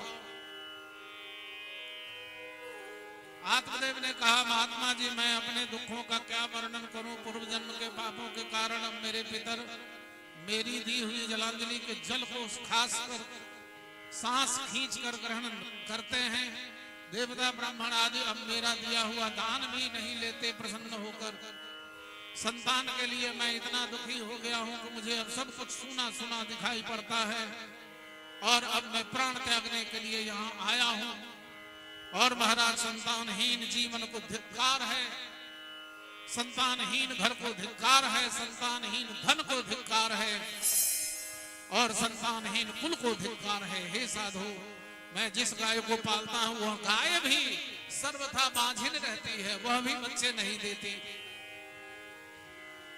और जो वृक्ष लगाता हूं वह कभी फलता फूलता नहीं। वो ब्राह्मण कह रहा है महात्मा से। इस प्रकार बार बार अपने आप को पुत्रहीन बतलाता हुआ वह महात्मा जी के चरणों में लिपट गया, जोर जोर से रोने लगा। महात्मा तो बड़े ही योगनिष्ठ थे, उन्हें आत्मदेव के मस्तक पर खिंची रेखाओं देखकर यह जान लिया कि इसके तो 7 जन्मों तक संतान इसके भाग्य में नहीं है। फिर भी सन्यासी ने कहा, ब्राह्मण देव, इस पुत्र प्राप्ति का मोह तुम त्याग दो, क्योंकि कर्म की गति प्रबल है, इसलिए विवेक का आश्रय लेकर संसार की वासना को त्याग दो। मेरी बात सुनो, मैंने इस समय तुम्हारा प्रारब्ध देखकर जान लिया कि तुम्हारे 7 जन्म तक कोई संतान नहीं होने वाला है। पूर्व काल में राजा बाहुक के पुत्र सगर और राजा अंग के संतान के कारण दुख भोगना पड़ा था। ब्राह्मण देवता, अब तुम कुटुंब की आशा छोड़कर संन्यास का ही आश्रय लो, उसी में सब प्रकार का सुख है। राजा सगर का चरित्र आपको नवम स्कंद की कथा में सुनाएंगे। ब्राह्मण का ऐसा हठ देखकर उन सन्यासी बाबाओं ने एक फल दिया, कहा कि यह फल जाकर अपनी पत्नी को खिला देना। बड़ी प्रसन्नता से वह फल लेकर चला।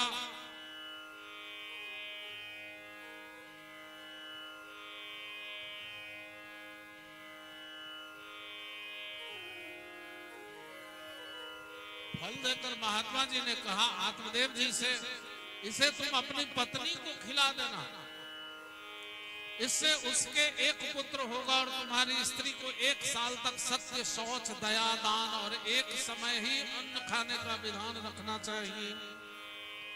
यदि ऐसा करोगे तो बालक बहुत शुद्ध स्वभाव वाला होगा। यह कहकर योगी राज चले गए और ब्राह्मण अपने घर लौट आया। लौट कर आया, उसने वह फल अपनी स्त्री को दे दिया और स्वयं कहीं चला गया। उसकी स्त्री तो कुटिल स्वभाव की थी। वह रो रो कर अपनी इस सहेली से कहने लगी, सखी मुझे तो बड़ी चिंता होने लगी है, मैं तो यह फल नहीं खाऊंगी। फल खाने से गर्भ रहेगा, पेट बड़ा हो जाएगा, फिर कुछ खाया पिया नहीं जाएगा, इससे मेरी शक्ति छीन हो जाएगी, तब बताकर घर का धंधा कैसे होगा। देववश यदि डाकुओं का आक्रमण हो गया तो गर्भिणी स्त्री कैसे दौड़कर भागेगी। ये सब उसके मन में होने लगा। मैं सुकुमारी भला कैसे सह सकती हूँ प्रसव पीड़ा। जब मैं दुर्बल हो जाऊंगी तो ननद राधे आकर घर का सब काल संगमाता समेट ले जाएंगी। मैं कमजोर हो जाऊंगी तो मेरे ननद वगैरह आकर मेरे सारे संपत्ति को लेकर चली जाएगी और मुझसे सह्य शौचालय नियमों का पालन होना भी कठिन जान पड़ता है। तो स्त्री बच्चा जनती है, उन्हें उस बच्चे के लालन पालन में भी बड़ा कष्ट उठाना पड़ता है। मेरे विचार से तो बाहर और विधवा स्त्री ही सुखी है। वो करती है क्या, अपनी एक बहन बगल वाली गांव में रहती है, उसको बुलाती है और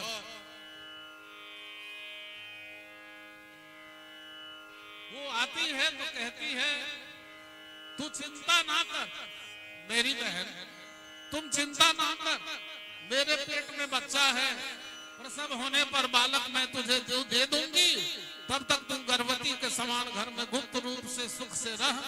और सुन, मेरा पति लोभी है तो मेरे पति को धन देगी तो वे अपना बालक तुझे दे देंगे। हम ऐसी युक्ति करेंगे कि जिससे लोग यही कहें कि इसका बालक 6 महीने का होकर मर गया और मैं नित्य प्रति तेरे घर आकर उस बालक का पालन पोषण करती रहूंगी, तुम मुझे धन देती रहना।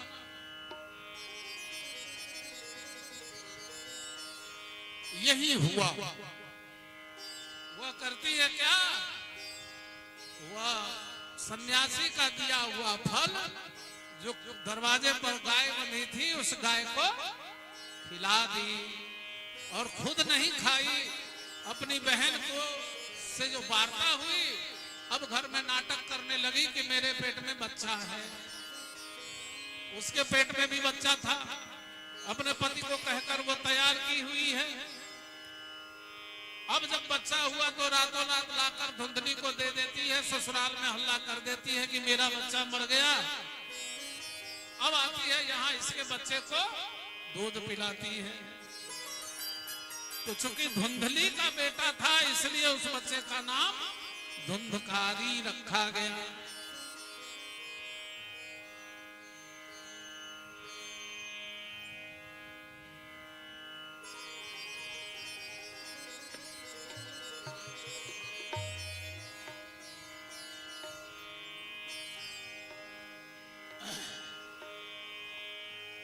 तो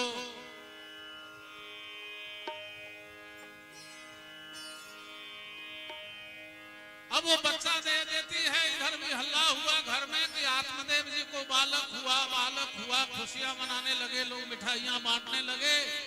जब तक उस गाय जो सन्यासी का फल खाई थी, उस गाय को भी एक मानव जैसा बच्चा हुआ जिसका कान हुआ गाय की तरह और संपूर्ण शरीर मानव की तरह हुआ। अब तो उसका भी नाम गोकर्ण महाराज पड़ गया।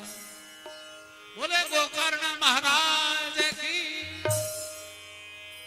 अब गोकर्ण जी बचपन से ही क्योंकि साधु के द्वारा दिए गए फल से इनका जन्म है तो बड़ा संस्कारी है। वहीं धुंधकारी बचपन से ही दुष्ट स्वभाव का था।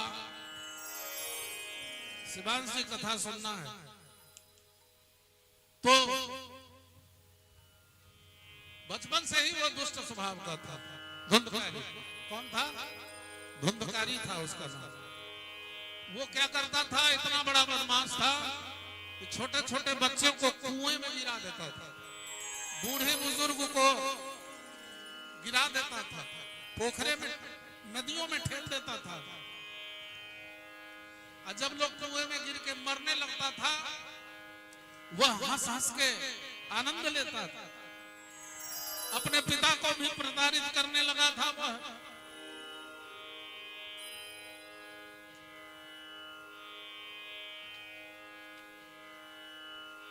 वह धुंधकारी बच्चों को बड़ी बुरी तरह से मारता पीटता था।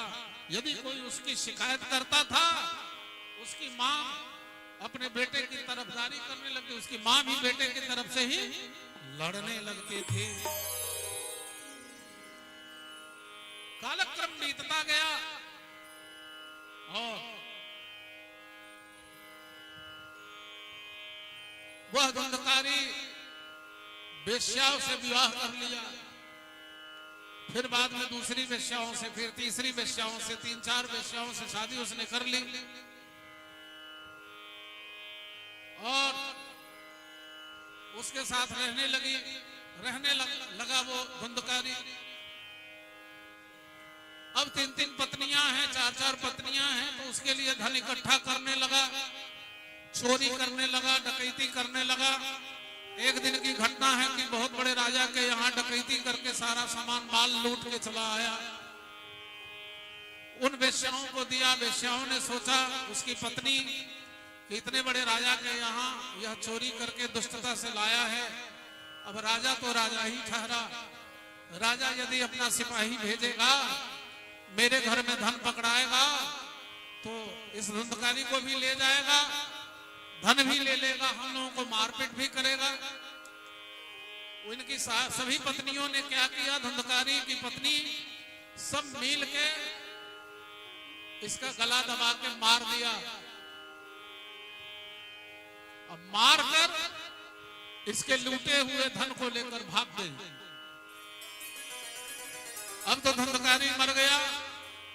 मरने के बाद यह प्रेत हो गया, आने जाने वाले लोगों को डराने धमकाने लगा। कोई उस रास्ते से जाए तो विकराल प्रेत का रूप धारण करके, बहुत विकराल प्रेत का रूप धारण करके वो मनुष्यों को डराता था। डर से लोग चिल्लाकर भागते थे वहां से।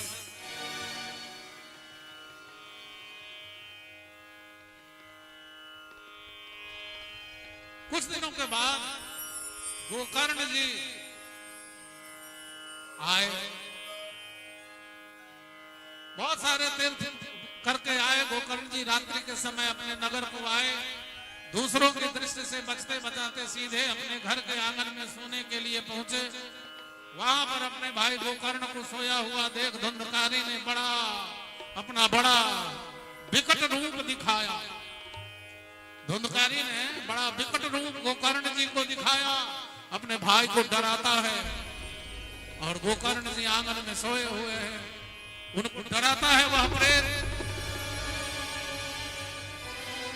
गोकर्ण जी भगवत भक्त थे, वो क्यों डरेंगे? वो कभी भेड़ बन जाता, कभी हाथी बन जाता, कभी भैंसा बन जाता, कभी इंद्र, कभी आग का रूप धारण करके गोकर्ण जी को डराता था। अंत में वह मनुष्य के आकार में प्रकट हो गया गोकर्ण जी के सामने। गोकर्ण जी ने पूछा, तुम कौन है? रात्रि के समय ऐसे भयानक रूप क्यों दिखा रहा है? तेरी यह दशा कैसे हुई? हमें बता तो सही, तू भ्रे भूत है, पिशाच है, अथवा कोई राक्षस है?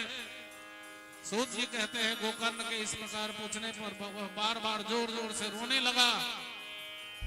उसमें बोलने की शक्ति नहीं थी, बोलने की शक्ति उसमें नहीं थी, इसलिए उन्हें संकेत मात्र किया था। गोकर्ण जी ने अंजलि में जल लेकर उसे अभिमंत्रित करके उसके ऊपर छिड़का, उसके पापों का कुछ समन हुआ और वह इस प्रकार कहने लगा, अहं भ्राता त्वदीयोऽस्मि धुंधकारीति नामतः स्वकीयेनैव दोषेण ब्रह्मत्वं नाशितं मया। मैं तुम्हारा भाई हूं, मेरा नाम धंधकारी है, मैंने अपने ही दोषों के कारण अपना ब्राह्मणत्व नष्ट कर दिया है। जो ब्राह्मण होकर अपना ब्राह्मणत्व नष्ट करता है वह प्रेत हो जाता है। मेरे दुष्कर्मों की गिनती नहीं की जा सकती। मैं तो महान अज्ञान के चक्कर काट रहा था, इसी से मैंने लोगों की बड़ी हिंसा की। अंत में उन उल्टा स्त्रियों ने मुझे तड़पा तड़पा कर मार दिया और अब बहुत ही कष्ट में हूं। गोकर्ण ने कहा, मैंने विधि पूर्वक तुम्हारा गया में श्राद्ध किया। अपना सब उठल कहे छे न लोग जे गया में पिंडदान को दिलिए पार घाट लाग गेले। बहुत भारी पापी जे होय छे ओ गयो श्राद्ध कला से ओकर कल्याण नहीं होय छे। गोकर्ण कल के तोहर त गया में श्राद्ध दा क दिलियो, हम तोरा के दिक्कत सोचू कि अप्रेत है। प्रेत ने कहा, मेरी मुक्ति सैकड़ों गया श्राद्ध करने से भी नहीं होगी, अब तो तुम ही इसका कोई और उपाय सोचो। गोकर्ण ने कहा, अच्छा अभी तो तुम निर्भय होकर अपने स्थान पर रहो, मैं विचार करके तुम्हारी मुक्ति के लिए कोई दूसरा उपाय करूंगा। तब वह अपने स्थान को चला गया। इसके जाने के पश्चात गोकर्ण जी ने रात्रि में विश्राम किया। सुबह जब लोगों का यह मालूम हुआ तो सभी प्रसन्नता पूर्वक उनसे मिलने आए। गोकर्ण जी ने पहले तीर्थ यात्रा के विषय में कहा और फिर रात्रि में जो घटना घटी उसके बारे में अपने ग्रामीणों को सुनाया। लोगों ने कहा, आपसे बढ़कर इसकी मुक्ति का उपाय कौन जान सकेगा। तब गोकर्ण जी ने सूर्य भगवान से स्तुति की। तुभ्यं नमो जगत साक्षिन् ब्रूहि मे भक्ति हेतुकम् तच्छ्रुत्वा दूरतः सूर्यः स्फुटमित्यम् अभिभाषत। श्रीमद्भागवतान् मुक्तिः सप्ताहं वाचनं कुरु इति सूर्यवचः सर्वधर्मरूपं तु विश्रुतम्। गोकर्ण जी ने सूर्य भगवान से कहा, प्रभु आप तो इस सारे संसार के साक्षी हैं, मैं आपको नमस्कार करता हूं। अब आप मुझ पर कृपा करके धुंधकारी के मुक्ति का कोई साधन बतलाइए। गोकर्ण जी की प्रार्थना सुनकर सूर्यदेव ने कहा, इसकी मुक्ति भगवान से हो सकती है, इसलिए तुम श्रीमद् भागवत सप्ताह का कथा करवाओ। बोले भागवत भगवान की। गोकर्ण जी ने विधि पूर्वक भागवत सप्ताह या ज्ञान यज्ञ का आयोजन प्रारंभ किया। उनकी वाणी से प्रभु की अमृतमयी कथा सुनने के लिए नगर और आसपास के और अन्य स्थानों से भी भगवान श्री हरि के भक्त आने लगे। अब कथा प्रारंभ हो गई। जैसे आज हमारी कथा भागवत जी की कथा हमारे लालपुर में भगवती के प्रांगण में प्रारंभ हुआ है, वैसे ही कथा वहां गोकर्ण जी ने प्रारंभ कर दी।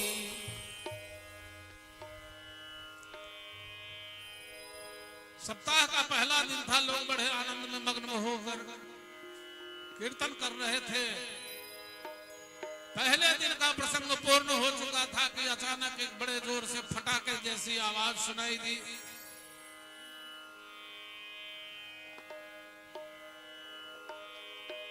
मैंने मुख्य जजमान श्रवण कुमार जी से कहा है कि आज ही रात में 7 पोर का बांस जल और गंगा जल मिला के धो के यहाँ रखना होगा। ये जो हमने बांधा है ना बांस, इसी में से 7 पोर का काट लेंगे, इसमें कल दूसरा लगा देंगे। फिर दूसरे दिन की कथा हुई तो बांस का दूसरा पोर फट गया। फिर तीसरे दिन, चौथे दिन, पांचवें दिन, छठे दिन, 7वें दिन क्या होता है कि बांस का अंतिम जो भी गिट्ठा था वो फट जाता है और आसमान से पुष्पक विमान आता है और उसमें बैठकर धुंधकारी जी भगवान धाम को जाते हैं। बोले भगवत भक्त भगवान की जय हो। अब 7 पोर के बांस छलैया तई में भीम नहीं भूर हो दै छै बांस में कतो। ओई में एगो भूर छले, ओ प्रेत ओई भूर दने घुस गेले आ ओई में सुना लगले, मनन करा लगले। पहिल दिन के कथा में एगो पोर फटले, दोसर दिन दोसर, तेसर दिन तेसर, है ना 7म दिन 7 फट गेले और प्रेत के कल्याण हो गेले। तब गोकर्ण जी और सारा समाज कहल के भगवानक दूत के उनसे कहा कि गोकर्ण जी ने सूर्य भगवान से पूछकर कथा जो सुनाया, धुंधकारी का तो उद्धार हो गया। भैया हम लोग भी तो सुन रहे थे, हम लोगों का कल्याण क्यों नहीं हुआ? फिर सूर्य भगवान से पूछा गया सूर्य देव से। सूर्य भगवान ने कहा कि देखिए आप लोग कथा सुने, लेकिन आप लोगों का ध्यान कथा में बहुत गहराई से नहीं था। आपने केवल कथा सुना और धुंधकारी ने मनन भी किया, उसका चिंतन भी किया, इसलिए उसका कल्याण हो गया। आप लोग भी उसी ढंग से सुनिए, सबका कल्याण होगा। सभी श्रोता बैठे और गोकर्ण जी ने फिर कथा सुनाई और फिर सबके लिए विमान आया और सभी लोग बैठ के भगवान के धाम को चले गए। बोले भक्तवत्सल भगवान की जय, भागवत भगवान की जय। ये धुंधकारी चरित्र था जिसे मैंने सुनाया। अब सप्ताह भागवत यज्ञ के विधान का वर्णन किया। सनकादिक मुनि कहते हैं नारद जी, यह विधि प्रायः लोगों की सहायता और धन के साध्य होती है। भागवत कथा में लोगों की मदद भी चाहिए, कुछ धन भी चाहिए, और सबसे बड़ी बात है कि भाव चाहिए। धन नहीं भी हो, भाव हो तो हो। पहले तो किसी विद्वान ने मुहूर्त काल निकलवाया जाए, किसी विद्वान से अच्छा मुहूर्त निकलवाया जाए। जब दिन और समय निश्चित हो जाए तब बेटी की शादी में जितना धन लोग खर्च करता है उतना धन एकत्रित करना चाहिए कथा प्रारंभ करने के लिए। भादो, आश्विन, कार्तिक, मार्गशीर्ष, आषाढ़, श्रावण 6 महीनों का विधान श्रोताओं की मोक्ष के लिए किया गया। कौन कौन मास? भादो, आश्विन, कार्तिक, मार्गशीर्ष के तरफ यो कोनो अधिक मास बोले, आषाढ़, श्रावण।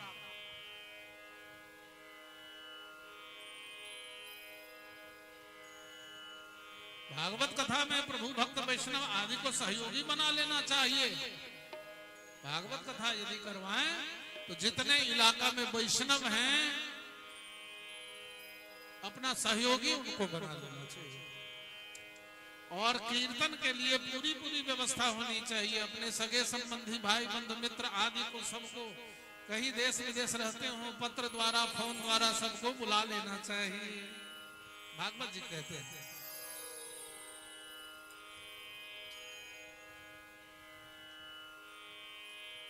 और जो भजन नहीं करता तो हमारे पिताजी ने लिखा, ये जीवन वृथा जा रहा है, जगत जाल में फंस रहा है, हरि को भुला रहा है। ओ जीवन वृथा जा रहा है, ये जीवन वृथा जा रहा है, जगत जाल में फंस रहा है, हरि को बुला रहा है। ओ जीवन वृथा जा रहा है, ये जीवन वृथा जा रहा है।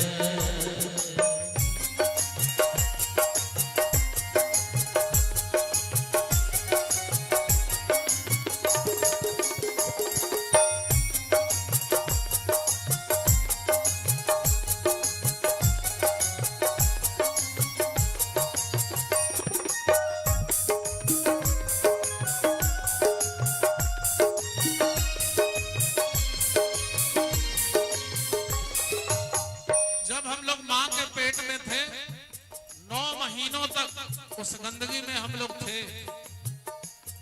और वहां न जाने कितने जन्मों का स्मरण होता है। तब वह बच्चा मां के गर्भ से भगवान को स्तुति करता है कि प्रभु इस नरक से मुझे निकालो, मैं तेरी भजन करूंगा।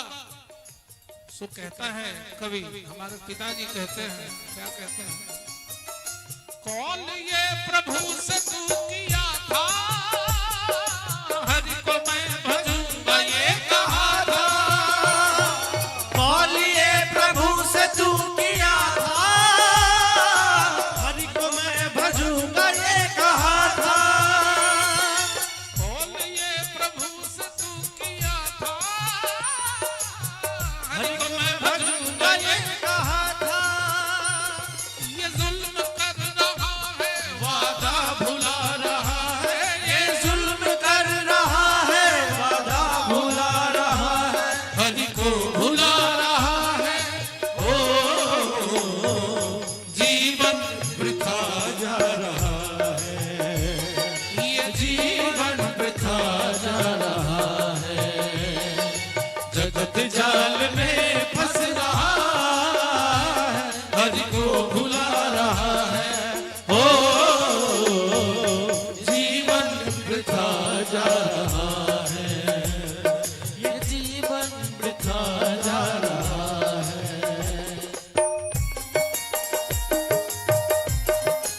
बोले प्रेम से बाते बिहारी लाल की। जय हो।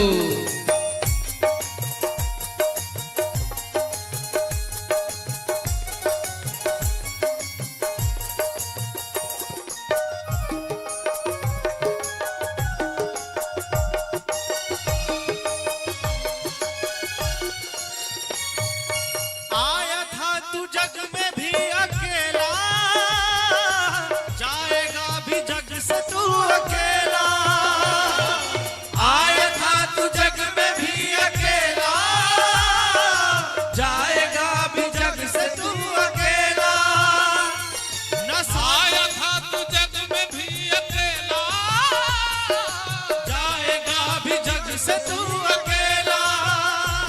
ना साथ कुछ लाया था, ना साथ कुछ जाएगा, ना साथ कुछ लाया था, ना साथ कुछ जाएगा, हरि को भुला रहा है। ओ जीवन वृथा जा रहा है, ये जीवन वृथा जा रहा है, जगत जाल में फंस रहा है, हरि को भुला रहा है। ओ जीवन वृथा जा रहा है, ये जीवन वृथा जा रहा है, ये जीवन वृथा जा रहा है।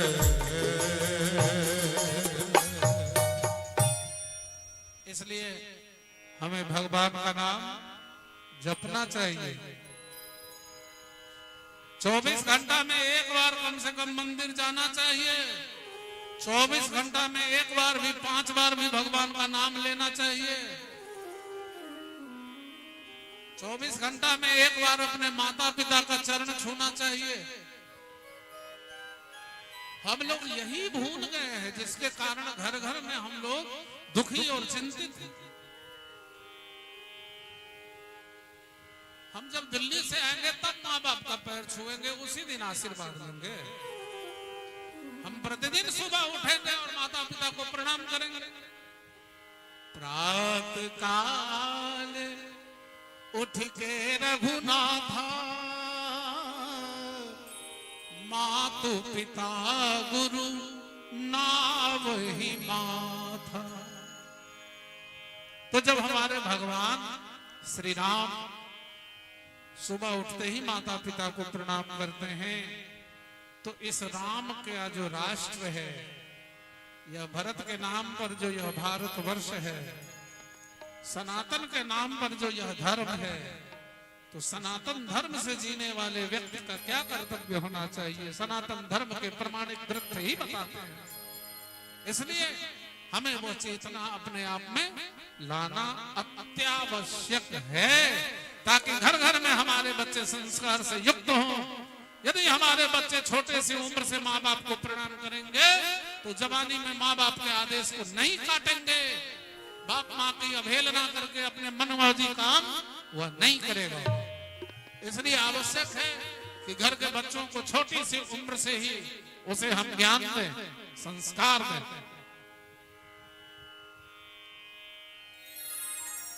व्यास जी महाराज को चिंतित देख रहे हैं हमारे नारद जी।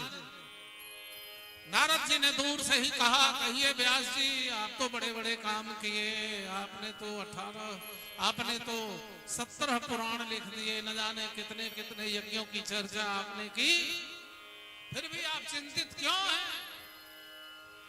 आप इतने व्याकुल क्यों हैं, अशांत क्यों हैं?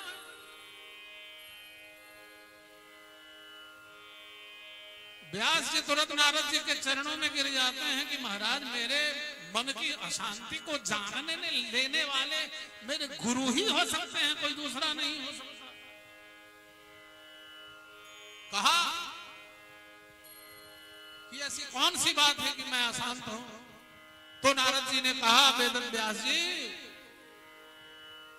आपने बहुत सारे यज्ञ का वर्णन किया है, बहुत सारे पुराण लिखे हैं, बहुत सारे पुराणों में इस यज्ञ को करोगे तो इस पद को प्राप्त करोगे, इंद्र का पद चाहिए तो यह यज्ञ करो, फलाना पद चाहिए ये यज्ञ करो, चिलाना पद चाहिए ये यज्ञ करो, उस यज्ञ में फलाने पशु की बलि दे दो, ये कर दो वो कर दो।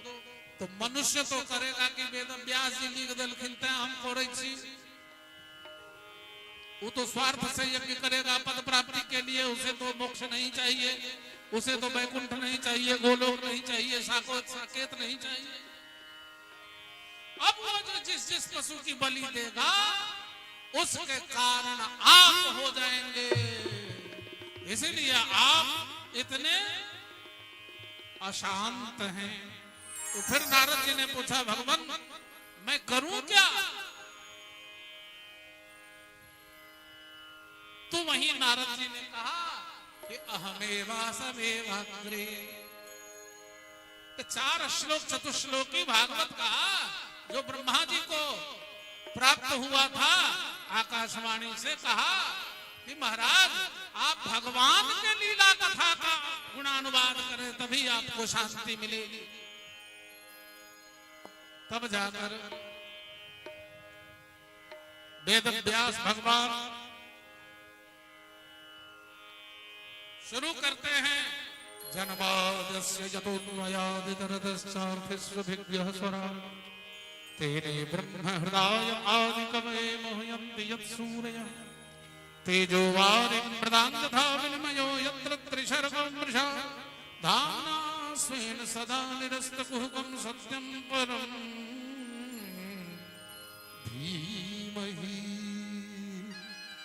धर्मः प्रवोच्यते परमो निरमत्सराणां सदा विद्यमवास्तवमत्र वस्तुषमिदं तापत्रयोन्मूलनम् श्रीमद्भागवते महामुनिकृते किल्पापरीश्वरः सद्यो हृद्यवर्तितत्रकृतवेशश्रोतविग्धक्षणात् निगमकल्पतरोर्गलितं फलं सुखमुखामृतद्रवसंयुतं निवदभागवतं रसमालयं मुहुरुः रसिका भुवि भावुका।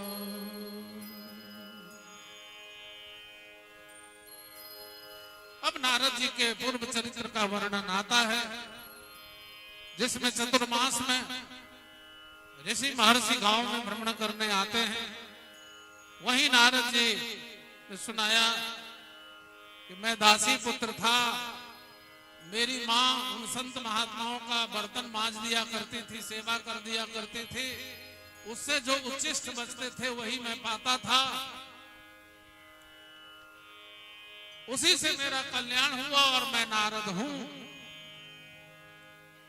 अब तो अश्वत्थामा द्वारा द्रौपदी 5 पुत्रों का मारा जाना और अर्जुन द्वारा उसका मान मर्दन करना, ये कथा आती है कि अश्वत्थामा महाभारत की लड़ाई में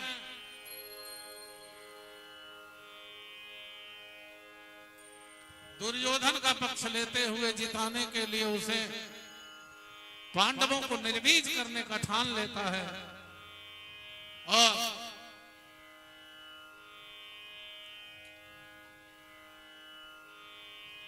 वह ब्रह्मास्त्र चला देता है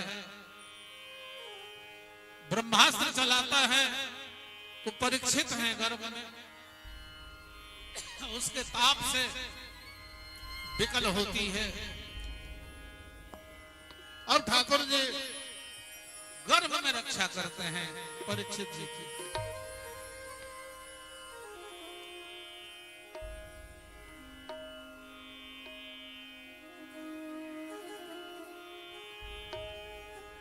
परीक्षित जी की रक्षा करते हैं। परीक्षित जी का जन्म होता है, जिन परीक्षित जी के कारण सुखदेव जी आते हैं और भागवत कथा का प्राकट्य होता है। बोल परीक्षित महाराज की जय हो। ततः सर्वगुणोदर के सानुकूल ग्रहोदय यज्ञे वंशधर पांडुर भूयः पांडुर भूजसा। सूत जी कहते हैं सौनक जी तदनंतर अनुकूल ग्रहों के उदय होने पर समस्त सद्गुणों को विकसित करने वाले समय के पांडु के वंशधर परीक्षित का जन्म हुआ। जन्म के समय ही यह बालक इतना तेजस्वी था मानो पुनः पांडु ने ही जन्म लिया हो। पौत्र के जन्म की सुनकर युधिष्ठिर आदि सभी बहुत प्रसन्न हुए तथा उनका जाति संस्कार कुल गुरु धौम्य कृपाचार्य आदि विद्वानों ने प्रजा तीर्थ नामक लग्न में कराया तथा ब्राह्मणों को गौ भूमि आदि दान देकर संतुष्ट किया। यह दान अक्षय दान कहलाता है। प्रजा तीर्थ लग्न उसे कहते हैं जो नाल छेदन से पूर्व में होती है, नाल छेदनोपरांत सूतक होता है। धर्मराज युधिष्ठिर ने भगवान श्री कृष्ण की सहायता से 3 अश्वमेध यज्ञ के इस शुभ अवसर पर विदुर जी भी तीर्थ यात्रा से लौट आए थे। उन्होंने कई बार धृतराष्ट्र को समझाया कि अब इस मोह को त्याग कर प्रभु चिंतन कीजिए, परंतु बार यही कहते हैं कि अभी कुछ दिन और ठहर जाओ। विदुर जी ने कहा देखो भाई यह संसार नाशवान है, इससे व्यर्थ में इतना मोह करना ठीक नहीं और अब समय भी ठीक नहीं। काल के वशीभूत यह जीव अपने प्राणों को भी त्याग देता है। यह सुख संपत्ति आदि अपने स्वजनों से बढ़कर नहीं और अब उम्र भी ढल चुकी है, इसलिए शोक मोह को त्याग कर बद्रिक आश्रम की ओर चलिए। जब छोटे भाई ने इस प्रकार समझाया तो उनकी समझ में आया और एक दिन रात्रि के समय सबको सोता हुआ छोड़ गंधारी को साथ लेकर उत्तरांचल की ओर चले गए। सुबह जब युधिष्ठिर उनके कक्ष में आए तब वहां पर अपने चाचा जी को न देखकर वह सोचने लगे ये कहां चले गए। इतने में नारद जी पधारे। युधिष्ठिर ने अपना उनका बड़े आदर से स्वागत किया और आदर पूर्वक आसन पर बैठाकर अपने चाचा चाची के बारे में पूछा। आप तो सब कुछ जानने में सक्षम हैं, मुझसे क्या अपराध बन गया जो ये हमें सोता हुआ छोड़कर न जाने कहां चले गए मेरे चाचा चाची। नारद जी ने कहा धर्मराज तुम्हें इस तरह शोक नहीं करना चाहिए। वह हिमालय के दक्षिण भाग में जहाँ सप्त ऋषियों की प्रसन्नता के लिए गंगा जी 7 धाराओं में अलग अलग रहती हैं, जिसे सप्त स्रोत कहते हैं, वहीं गए हैं। और आज से 5वें दिन वह अपना यह 5 भौतिक शरीर भी त्याग देंगे। समय की गति बलवान है, इसलिए शोक नहीं करना चाहिए।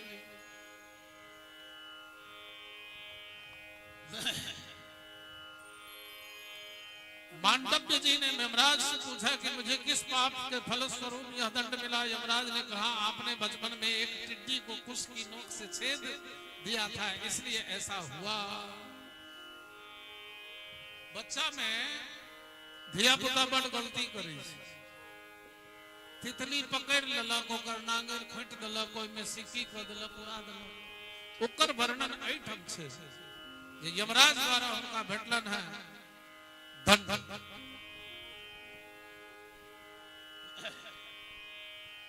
राजा परीक्षित ने उत्तर की पुत्री इरावती से विवाह किया। इससे उन्होंने जन्मजय आदि 4 पुत्र उत्पन्न किए। वह दिग्विजय को निकले तब उन्होंने देखा कि एक बैल जिसकी 3 टांग अथवा 3 पैर है, पास ही बैठे एक शूद्र ने पहले से ही काट दी है।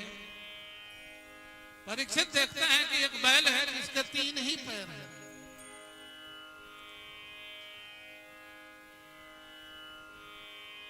दिग्विजय पर निकले हैं परीक्षित। उसी के पास एक गाय भी खड़ी है। वह गाय रूपी पृथ्वी उससे रो रो कर कह रही थी तुम जो मुझसे पूछ रहे हो उसे तुम पहले ही जानते हो। सारे संसार को सुख पहुंचाने वाले तुम पहले अपने 4 पैर पर खड़े थे। जब जब से इस पृथ्वी पर संसार के जीवों को कष्ट पहुंचाने वाला कलयुग आया है, इसी से तुम्हारा अंग भंग कर दिया है और तुम्हारी यह दशा देखकर मुझे शोक हो रहा है। अब तो हमारी सहायता करने वाला ही है कौन?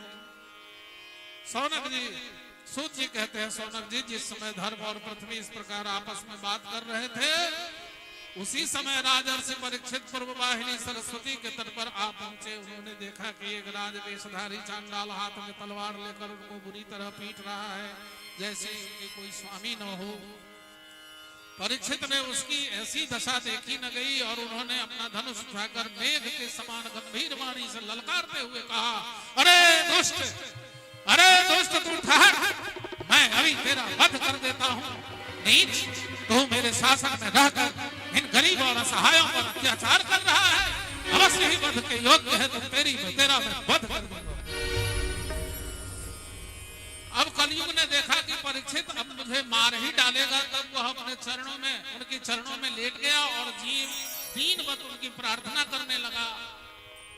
राजा परीक्षित के चरणों में गिर जाता है, दीनहीन होकर विनम्रता पूर्वक उनसे प्रार्थना करने लगता है। राजा परीक्षित बड़े दयालु और शरणागत रक्षक थे, उन्होंने उसे मारा नहीं। राजा ने हंसते हुए कहा, जब तू शरण में आ ही गया है तो अब अर्जुन के वंश में तुझे किसी से भी भय नहीं, परंतु तू है अधर्म का सहायक, इसलिए तुझे मेरे राज्य में नहीं रहना चाहिए, क्योंकि तेरे रहने राजाओं में झूठ, लोभ, चोरी, दुष्टता, स्वधर्म त्याग, कपट, कलह, दरिद्रता, दंभ आदि पापों को बढ़ावा मिल सकता है।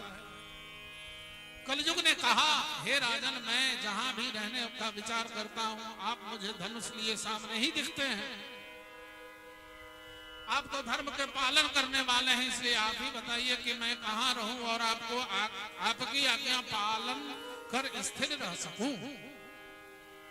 सूत जी कहते हैं, सौनक जी, कलि की प्रार्थना सुनकर उसे राजा परीक्षित ने 5 स्थान दिए। कलयुग के 5 गो स्थान देल गेले। ध्यान से सब गोटे सुनो। द्यूत क्रीड़ा माने जुआ जे लोग खेले छे, ओइ में कलयुग के वास। मद्यपान माने शराब पीना, अर्थात कलयुग का वास है शराब में। स्त्री संग, स्त्री के जो संग करबे, दोसर नारी के संग, वेश्या के संग, तो में कलयुग छे। हिंसा, ककरो जो हम मार दै छियै त उठम कलयुग छे। आ पांचम छे स्वर्ण, सोना में से हो कलयुग के वास दिलके। इसके बाद राजा ने धर्म रूप बैल के तीनों पग जोड़ दिए। परीक्षित ने धर्म स्वरूप जो बैल था 3 पैर पर खड़े, उनका पैर जोड़ दिया। इन्हीं 5 स्थानों में अधर्म का मूल कलयुग निवास करता है, इसलिए आत्म कल्याणी पुरुष को इन 5 का सेवन नहीं करना चाहिए। सूत जी कहते हैं, सनकादि ऋषियों, जब तक पृथ्वी पर राजा परीक्षित सम्राट रहे, तब तक चारों ओर व्याप्त हो जाने पर भी कलयुग का कोई प्रभाव नहीं था। एकदा धनुर्क्षम्य विचरण मृगयांगने मृगानुगत श्रांत शोधित तृप्सितो भृशम। सूत जी कहते हैं, शौनक जी, एक दिन राजा परीक्षित धनुष लेकर वन में शिकार के लिए गए थे। वहां हिरण आदि के पीछे दौड़ते दौड़ते कुछ थक गए और उन्हें बहुत जोर की प्यास लगी, किंतु उन्हें कोई जलाशय नजर नहीं आया। तब पास ही एक ऋषि के आश्रम में घुस गए। वहां मुनि अपने मन, इंद्रिय, प्राण आदि बुद्धि को एकाग्र करके प्रभु का ध्यान कर रहे थे। योगा अवस्था में उन्हें यह भी पता न चला कि यहाँ कोई आया है।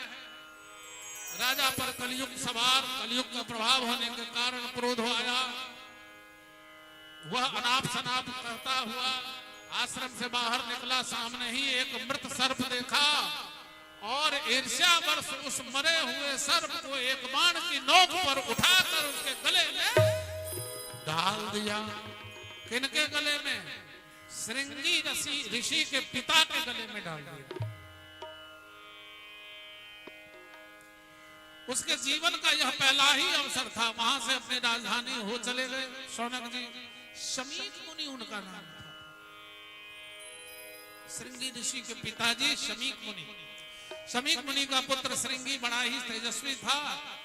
उस समय वह अपने मित्रों के साथ बाहर खेल रहा था। जब उसने सुना कि राजा ने मेरे पिता के साथ दुर्व्यवहार किया है, मेरे पिता के गले में मरा हुआ सर्प डाल दिया है, जब उसने सुना तब उसने क्रोधित होकर मित्रों को अपना बल बतलाने के लिए उसी समय कौशिकी नदी के जल से आचमन कर अपने वाणी रूपी वज्र का प्रयोग किया। श्रृंगी ऋषि ने कहा, कुलांगार परीक्षित ने मेरे पिता का अपमान किया है, ऐसा करने उसने मर्यादा का उल्लंघन किया है, इसलिए मेरी प्रेरणा से आज के 7वें दिन उसे तक्षक सर्प डस लेगा।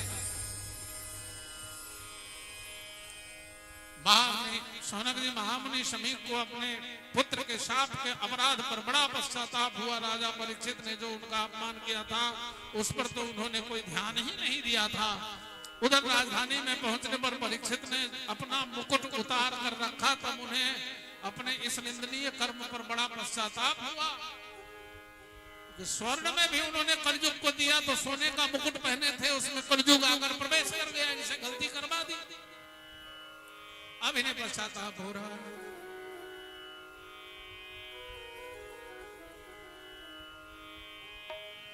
सोचते हैं मैंने अनुचित कृत्य किए हैं, उसी का मुझे दंड मिला है। इसी समय उन्हें कुमार श्रृंगी के श्राप का पता चला। आग के समान तक्षक का डसना भला लगा। उन्होंने सोचा कि मैं बहुत दिनों से संसार में आसक्त हो रहा था, अब मुझे शीघ्र ही वैराग्य का कारण मिल गया। वैराग्य का कारण मिल गया अर्थात जिसे परिज्ञान हो जाता है कि मेरी उम्र अब कम है, मैंने बहुत सारे पापाचरण पूरे जन्म किए हैं, मेरी मृत्यु निकट है, तब उसे वैराग्य होना स्वाभाविक।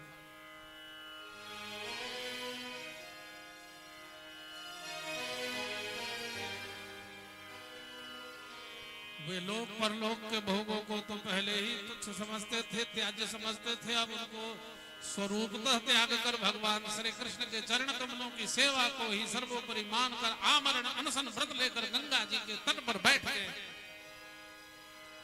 राजा परीक्षित ने सबका यथायोग्य सत्कार किया और उनके चरणों में सिर रखकर उनकी वंदना की। राजा ने फिर से प्रणाम करके उपस्थित विद्वानों से प्रश्न किया,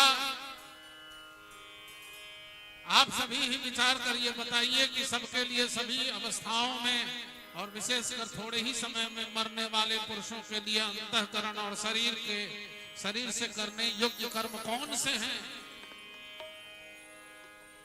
तत्रा भवद भगवान व्यासपुत्रो यद्वच्छया गामटमानोन्नपेक्ष अलक्षलिंगो निजलाभतुष्ठो व्रतश्चबालैरवधूतवेशः। शौनक जी उसी समय पृथ्वी पर स्वेच्छा से विचरण करते हुए किसी की कोई अपेक्षा न रखने वाले व्यासनंदन भगवान श्री सुखदेव जी पधारे। बोल दे सुखदेव भगवान की जय हो। वे वर्ण तथा आश्रम के बाह्य चिन्हों से रहित एवं आत्मानुभूत संतुष्ट थे। बच्चों और स्त्रियों ने उन्हें घेर रखा था। उनका वेश अद्भुत था। 16 वर्ष की अवस्था थी। राजा परीक्षित ने श्री सुखदेव जी को सिर झुकाकर प्रणाम किया और उनकी पूजा की।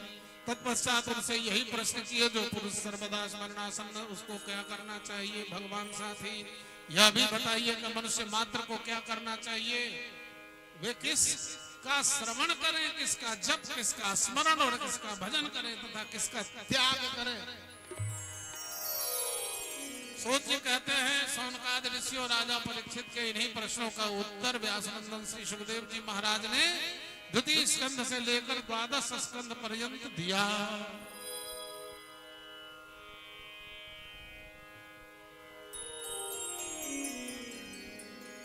तो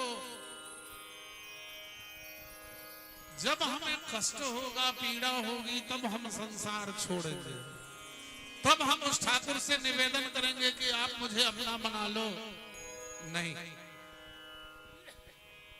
ये तो सदा होना चाहिए। एक भजन है, दास अपना बना लीजिए, दास अपना, दास अपना बना लीजिए, दास अपना बना लीजिए, दास अपना बना लीजिए।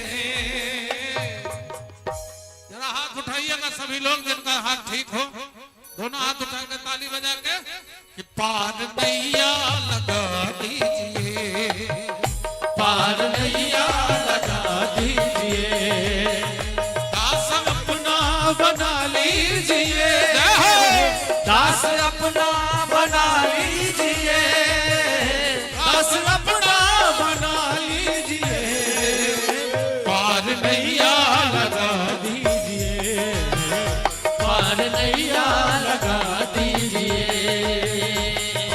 लगा दीजिए नैया लगा दीजिए, लगा दीजिए नैया लगा दीजिए, लगा दीजिए नैया लगा दीजिए, लगा दीजिए नैया लगा दीजिए, पार नैया लगा दीजिए, पार नैया लगा दीजिए, पार नैया लगा दीजिए, पार नैया लगा दीजिए।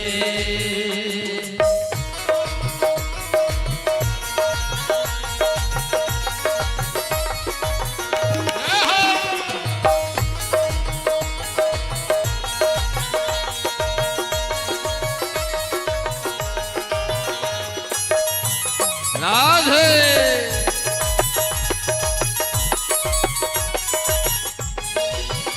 भारी दुखों की छाई घटा, भारी दुखों की छाई घटा,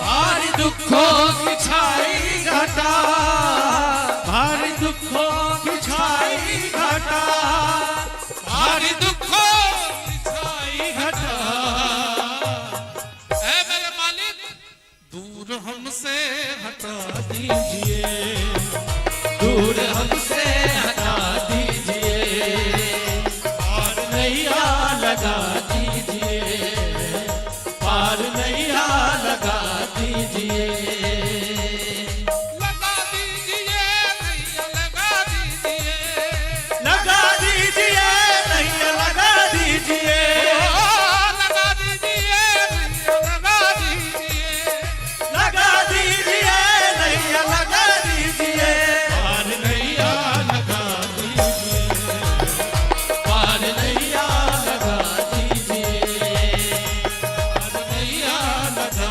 दीजिए, पार नैया लगा दीजिए।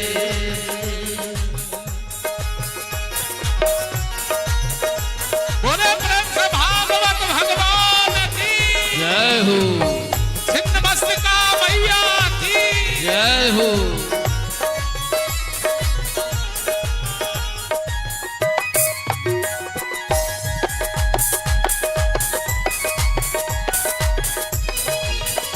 भक्त आया है दर पे तेरे, भक्त आया है दर पे तेरे,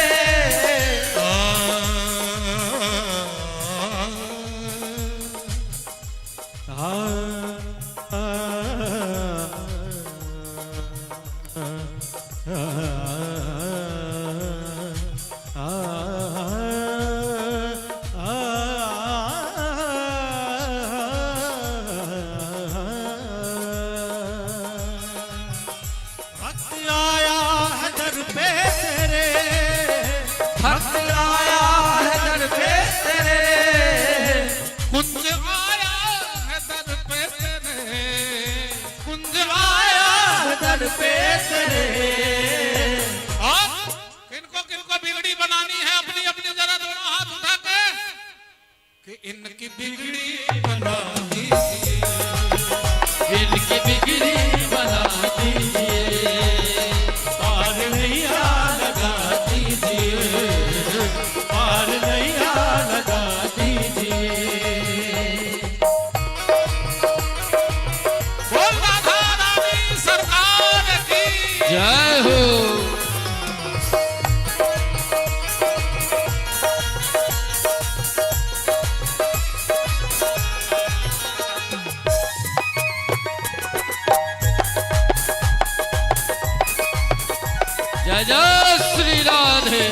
सेवा के काबिल नहीं, है ये सेवा के काबिल नहीं।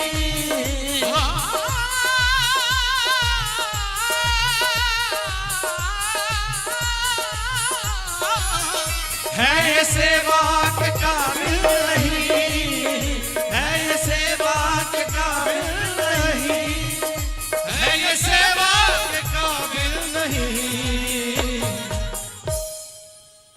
इसको अपना बना लीजिए, इसको अपना बना लीजिए, पार लीजिए, पार नैया लगा दीजिए, पार नैया लगा दीजिए, पार नैया लगा दीजिए।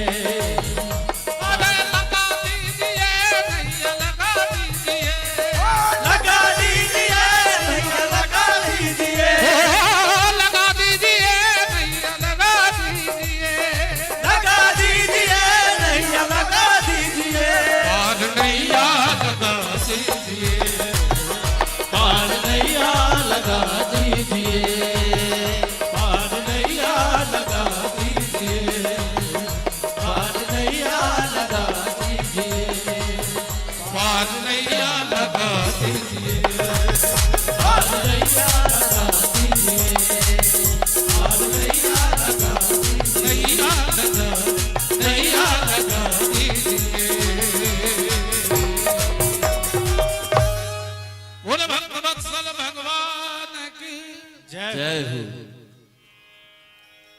ब्रह्मा जी कहते हैं कि विराट पुरुष के वाणी और उनके अधिष्ठात्री देवी अग्नि उत्पन्न हुए, सातों छंद उनकी सातों धातुओं से निकलते हैं। उनके नाम इस प्रकार हैं, गायत्री, उष्णिक, अनष्टुप, त्रिष्टुप, बृहति, पक्ति और जगति। ये 7 छंद हैं। अब ब्रह्मा जी कहते हैं कि भगवान के अनंत भगवान के प्रलय के जल में डूबी हुई पृथ्वी का उद्धार करने के लिए समस्त यज्ञ में वाराह का शरीर ग्रहण किया।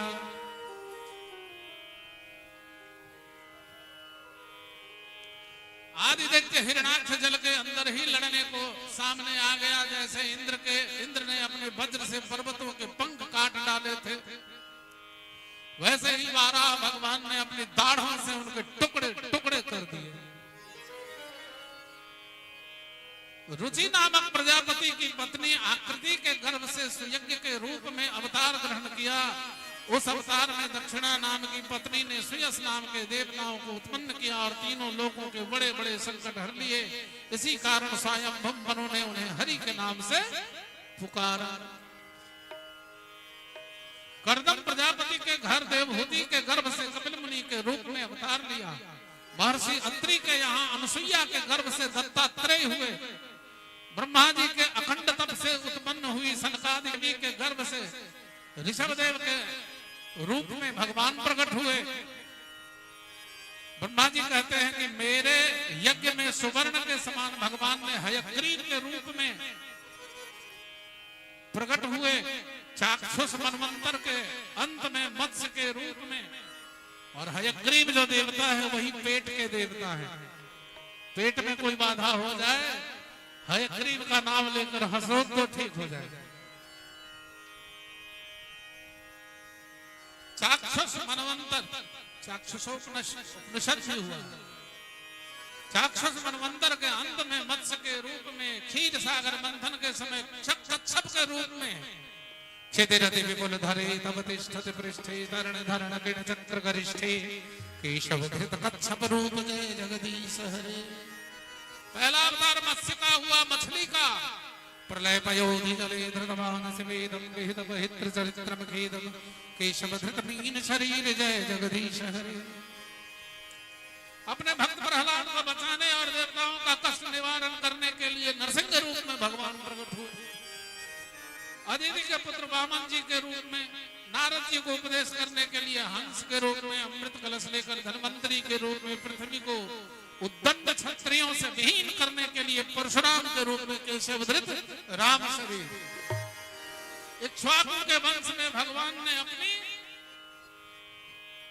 अनंत शक्तियों के साथ श्री राम लक्ष्मण भरत और शत्रुघ्न के रूप में भूमि का भार उतारने के लिए भगवान ने यदुवंश में श्री कृष्ण बलराम के रूप में प्रकट हो गए, दुष्ट दानवों का संहार किया।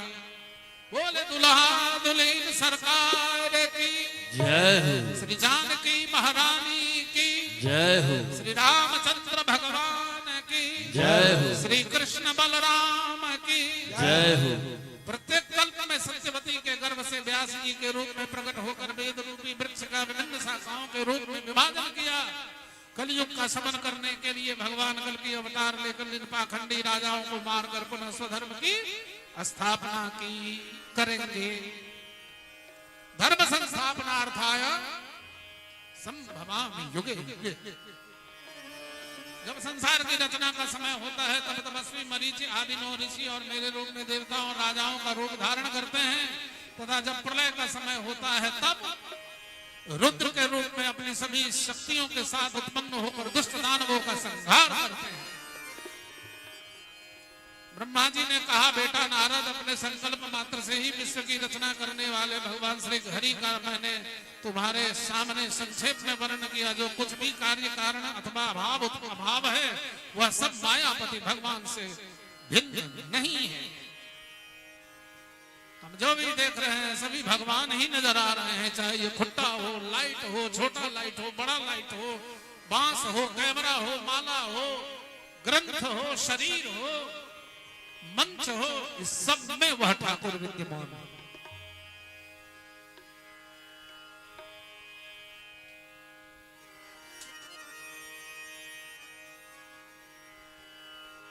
श्री सुखदेव जी के पूछने पर परीक्षित ने कहा, हे भगवान, आप मेरी भूख और प्यास की चिंता न करें, क्योंकि आपके मुखारविंद से निकलने वाली भगवान की अमृतमयी लीला कथा का पान कर रहा हूं। अब और कोई कामना शेष नहीं रह गई है। सूत जी कहते हैं, सनकादिक ऋषियों, जब राजा परीक्षित ने संतों की सभा में भगवान की लीला कथा सुनने के लिए इस प्रकार प्रार्थना की, तब श्री सुखदेव जी ने बहुत प्रसन्नता पूर्वक उन्हें बहुत वही वेद तुल्य श्रीमद् भागवत पुराण सुनाया, जो ब्रह्म कल्प में स्वयं भगवान ने ब्रह्मा जी को सुनाया था। ब्रह्म कल्प में श्री सुखदेव जी कहते हैं, परीक्षित, जैसे स्वप्न में देखे जाने वाले पदार्थों के साथ उसे देखने वाले का कोई संबंध नहीं होता, वैसे ही देहादि से अतीत अनुभव स्वरूप आत्मा का माया के बिना अदृश्य पदार्थों का कोई संबंध नहीं होता।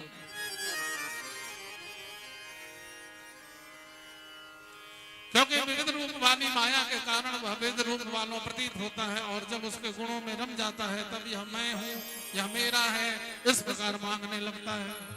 किंतु जब यह गुणों को क्षुब्ध करने वाले काल और मोह उत्पन्न करने वाली माया इन दोनों से परे अपने अत्यंत स्वरूप में मोह रहित होकर रमण करने लगते हैं, आत्मा राम हो जाता है, तब यह मैं मेरा और भाव छोड़कर पूर्ण उदासीन गुणातीत हो जाता है।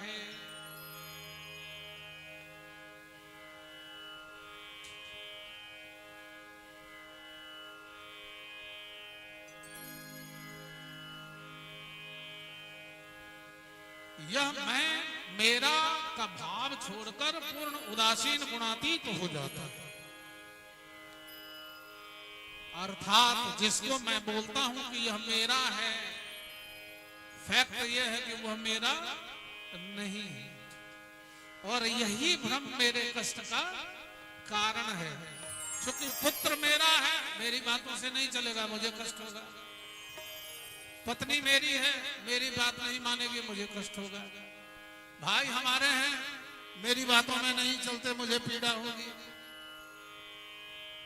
और हर जीव में अपना अपना स्वार्थ है, तो कौन किसका है? कोई किसी का नहीं। ब्रह्मा जी की निष्कपट तपस्या से प्रसन्न होकर भगवान ने उन्हें अपने रूप का दर्शन कराया और आत्म तत्व के ज्ञान के लिए उन्हें परम तत्व परमार्थ वस्तु का उपदेश किया। वही कथा मैं तुम्हें सुनाता हूं, जिसे सुनने से शोक मोह आदि सभी संशय मिट जाते हैं। स आदि देवो जगदम्बरो गुरु स्वधिष्ण्यमास्थाय सृक्षयैक्षत तान्नाद्यगच्छद द्वशमत्र सम्मता प्रपंच निर्माण विधिर्यथा भवेत्। श्री सुखदेव जी कहते परीक्षित तीनों लोगों के परम गुरु आदिदेव ब्रह्मा जी अपने जन्म स्थान कमल पर बैठकर सृष्टि करने की इच्छा से विचार करने लगे। मानसिक सृष्टि की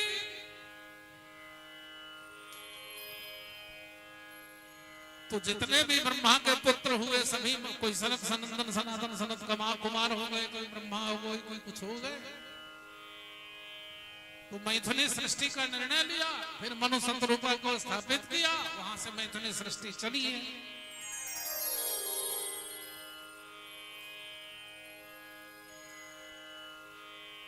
अब वैकुंठ वर्णन करते हुए सुखदेव जी कहते हैं कि ददर्श तत्राखिल सात्वतांगपतिं श्रीयः पतिं यज्ञपतिं जगत्पतिं सुनंदनंद प्रबलार्हणादिभिः स्वपार्षद मुख्ये परिसेवितं विभुं मृत्य प्रसादाभिमुखं दृगासमं प्रसन्नहासारुणलोचनानं किरीटिनं कुंडलिनं चतुर्भुजं पीतांबरं वक्षसि लक्षितं श्रिया।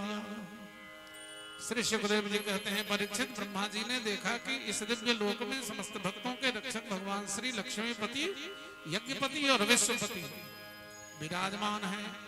सुनंद नंद प्रबल और अहड़द आदि मुख्य मुख्य पार्षद गण उनकी सेवा कर रहे हैं। उनका मुख कमल मधुर मुस्कान से प्रफुल्लित है। आंखों अथवा उनके नेत्रों में लाल लाल डोरियां झलक रही हैं। बड़ी ही मनोहर मधुर मुस्कान से प्रफुल्लित है। आंखों अथवा उनके नेत्रों में लाल लाल डोरियां झलक रही हैं। बड़ी ही मनोहर मधुर चितवन है। ऐसा जान पड़ता है कि अभी अभी उनके प्रिय भक्त को सर्वस्व दिए जा रहे हैं, ऐसे लग रहे हैं। उनके सिर पर मुकुट, कानों में अलंकृत कुंडल और कंधे पर पीतांबर शोभायमान हो रहा है। वक्षस्थल पर एक सुनहरी रेखा के रूप में श्री लक्ष्मी जी विराजमान है और सुंदर चार भुजाएं सुशोभित हो रही हैं। बहुत सारा वर्णन किया है वैकुंठ का। भगवान कहते हैं अहमेवासमेवाग्रे नान्यद्यद सदसत्परम पश्चादहं यदेतच्च यो वशिष्येत सोऽस्म्यहम्। सृष्टि के पूर्व केवल मैं ही था, मेरे अतिरिक्त न स्थूल न सूक्ष्म और न तो दोनों का कारण अज्ञान। जहां यह सृष्टि है, यह सृष्टि जहां है, यहाँ क्या है? अज्ञान है। वहां भी मैं ही हूं और इस सृष्टि के रूप में जो कुछ प्रतीत हो रहा है वह भी मैं हूं, और जो कुछ बचा रहेगा वह भी मैं ही हूं। तो हुआ ना, भगवान के अलावा कुछ भी इस धरती पर, इस जगत में, इस ब्रह्मांड में दूसरा कुछ नहीं है। मैं ही मैं हूं, दूसरा कोई। माया वह वस्तु है जो किसी वस्तु के न होने पर भी उसे दिखाए और यदि हो तो उसे ढक दे। अब माया कैसी होती है? कभी बस से या चार चक्का से हाईवे पर चले होंगे दोपहर के समय में, तो लगता होगा कि बड़ी दूर सड़क पे पानी है, पानी है। जब चूंकि चिलचिलाती धूप में हमको आपको भ्रम होता है कि सड़क पे पानी है, जब नजदीक जाते हैं तो वो पानी नहीं रहता है।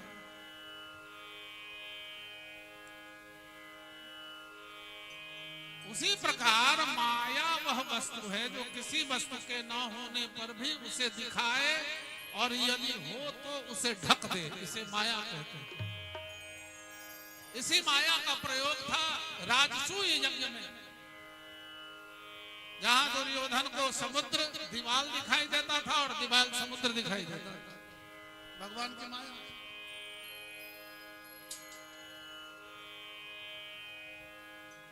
यह जगत क्या है? उसका उत्तर यह है कि जब घड़ा बना तब उसमें मिट्टी घुसी कि घड़ा बनने से पहले माटी थी? मिट्टी पहले से ही थी। कोई भी वस्तु जो मिट्टी, पानी, आग, हवा और आकाश से बनती है उसमें ये पांचों तत्व पहले से ही रहते हैं, प्रवेश नहीं करते। इसी प्रकार यह दुनिया परमात्मा से ही बनती है और वही परमात्मा प्रत्येक रूप में दिखाई देता है।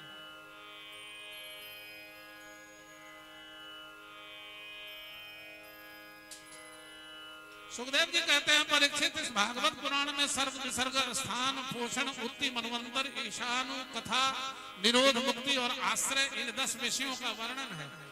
इनमें 10वां और आश्रय तत्व है, उसी का ठीक ठीक निश्चय करने के लिए कहीं श्रुति से, कहीं तात्पर्य से और कहीं दोनों के अनुकूल अनुभव से महात्माओं ने अन्य 9 विषयों का बड़ी ही सुगम रीति से वर्णन किया है। सर्व ईश्वर की प्रेरणा से गुणों में क्षोभ होकर रूपांतर होने से जो आकाश आदि पंचभूत शब्द आदि तन मात्राएं, इंद्रियां, अहंकार और महत्व की उत्पत्ति होती है, उसे सर्ग कहते हैं। विसर्ग विराट पुरुष से उत्पन्न ब्रह्मा जी के द्वारा विभिन्न चराचर की सृष्टियों का निर्माण विसर्ग कहलाता है। उत्पन्न हुए प्राणियों के अपनी अपनी मर्यादा थे, मर्यादा से स्थिरता रखना उसे स्थान कहते हैं। युग युग के धर्म की रक्षा करने के लिए अवतार ग्रहण कर भक्तों पर कृपा करना पोषण करना कहते हैं। तो पोषण करने वाले कौन हैं? हमारे विष्णु भगवान हैं। जन्म देने वाले कौन हैं? ब्रह्मा हैं। संहार करने वाले कौन हैं? तो साक्षात महादेव हैं। बोले प्रेम से शंकर भगवान की जय हो। हर हर महादेव। ऐसे शिव हैं।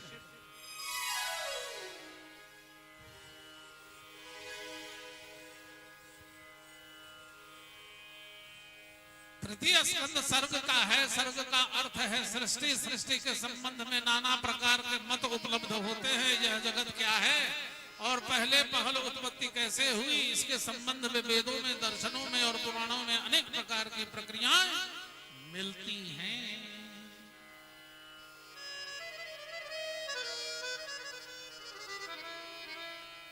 परीक्षित, यह उन दिनों की बात है जब अंधे राजा धृतराष्ट्र ने अन्याय पूर्वक अपने दुष्ट पुत्रों का पालन पोषण करते हुए भी अपने छोटे भाई पांडु के अनाथ बालकों को लाया लाक्षा भवन भेजकर आग लगवा दी थी और भी बहुत से अन्याय किए थे। अब उनकी पुत्र वधू पटरानी द्रौपदी के केस दुशासन ने खींचे थे। तब उस भरी सभा में बेचारी की आंखों में आंसू बह रहे थे,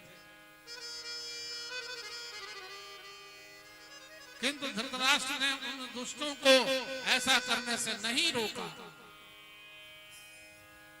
दुर्योधन ने सत्यपरायण भोले भाले युधिष्ठिर से उनका राज्य अन्याय और छल पूर्वक उनसे जुए में जीत कर वन में भेज दिया।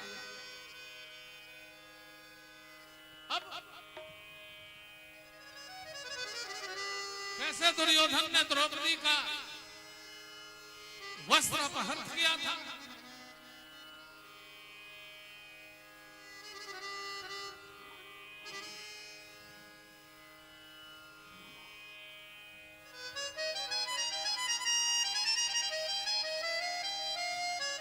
दुर्योधन अपने मामा शकुनी की दुष्टता के जाल में पड़कर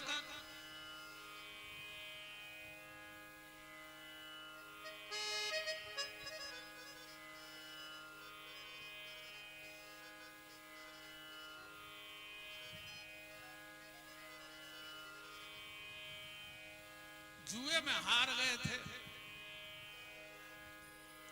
यहां तक हार गए कि द्रौपदी तक को हार गए।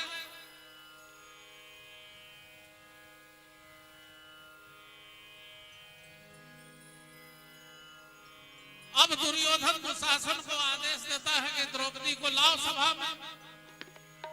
उसने मेरे साथ छल किया था, आज नग्न द्रौपदी को अपने जंघे पर बिठाऊंगा।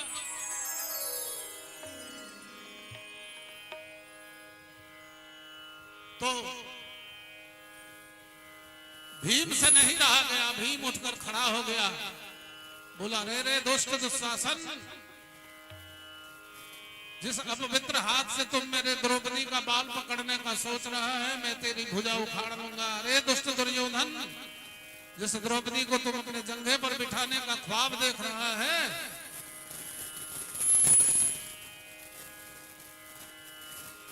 मैं इस गदा से तुम्हारे उस जंघा को चूर्ण कर दूंगा। युधिष्ठिर बोलते हैं भाई बैठ जाओ, ये युद्ध का समय नहीं है, बैठ जाओ। बैठ जाते हैं।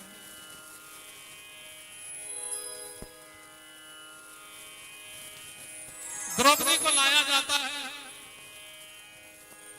उसके वस्त्र को खींचना शुरू करता है दुशासन। द्रौपदी दांत से साड़ी पकड़ी है, फिर जब अपना बल काम नहीं करता तो दांत से साड़ियों को छोड़ दिया। 10,000 जबल थके घटे न गज भरची। 10,000 हाथियों का बल रखने वाला थक जाता है।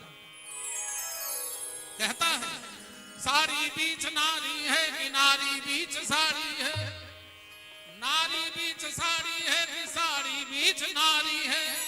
हिय में न जान पड़े कि नारी है कि साड़ी है।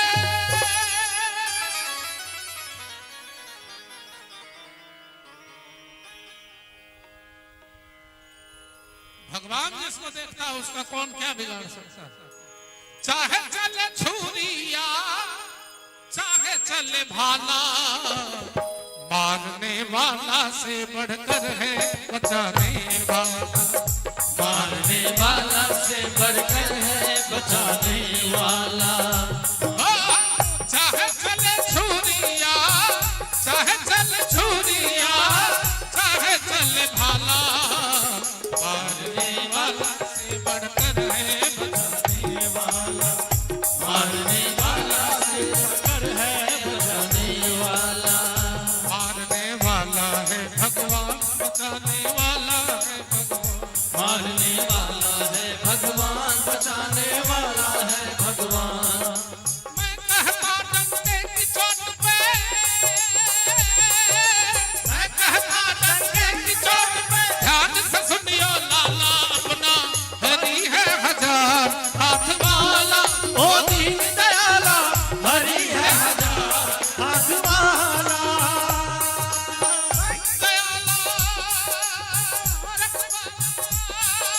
दीन दयाला और रखवाला। हरि है हजार हाथ वाला। ओ दीन दयाला हरि है हजार हाथ वाला।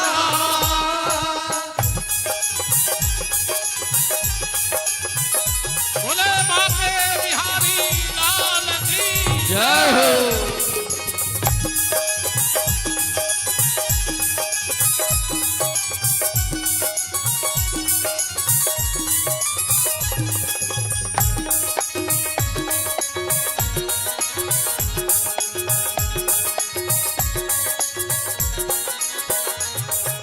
कोई झुका नहीं सकता जग में, कोई झुका नहीं सकता जग में कोई झुका नहीं सकता जग में। कोई झुका नहीं सकता जग में। अपने प्रभु का झंडा, अपने प्रभु का झंडा। कोई झुका नहीं सकता जग में। कोई झुका नहीं सकता जग में। अपने मन से सुनियो लाला, अपना हरि है हजार हाथ वाला। ओ दीन दयाला हरि है हजार हाथ वाला। मारने वाला है भगवान बचाने वाला है भगवान। मारने वाला है भगवान बचाने वाला है भगवान। मारने वाला है भगवान बचाने वाला है भगवान। मारने वाला है भगवान बचाने वाला है भगवान। मारने वाला है भगवान बचाने वाला है भगवान। मारने वाला है भगवान बचाने वाला है भगवान। मारने वाला है भगवान बचाने वाला है भगवान। मारने वाला है भगवान बचाने वाला है भगवान। अब हमारी ये सखियां सामने खड़ी हैं तो 4 लाइन का एक और भजन गाएंगे कि जो भजन नहीं करते उनकी क्या दशा है।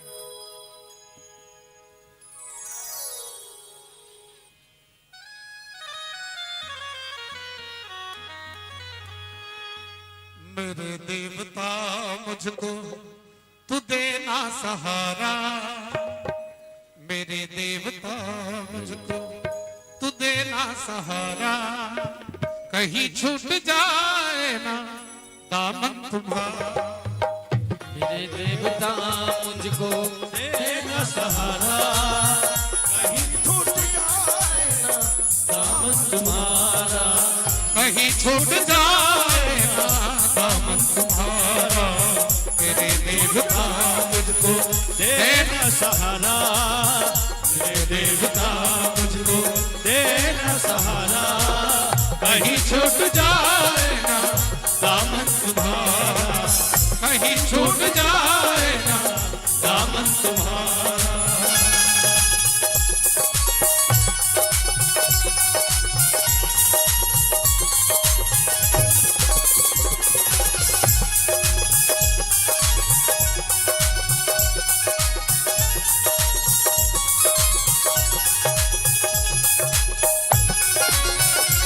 ताली बजाइए जरा जोर से सभी लोग, पीछे वाले भैया लोग जरा हाथ उठा के ताली के साथ जय हो।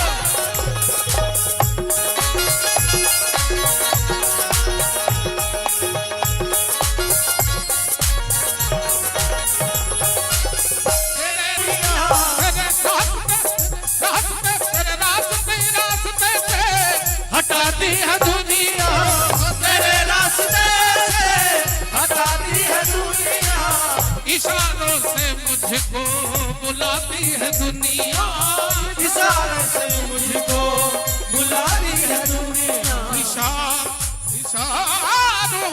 से मुझको बुलाती है दुनिया, इशारों से मुझको बुलाती है दुनिया। न देखूं मैं दुनिया का झूठा इशारा, न देखूं मैं दुनिया का झूठा इशारा, कहीं छूट जाए ना दामन तुम्हारा, कहीं छूट जाए ना दामन तुम्हारा, मेरे देवता मुझको देना सहारा, मेरे देवता मुझको देना सहारा, कहीं छूट जाए ना दामन तुम्हारा, मेरे देवता।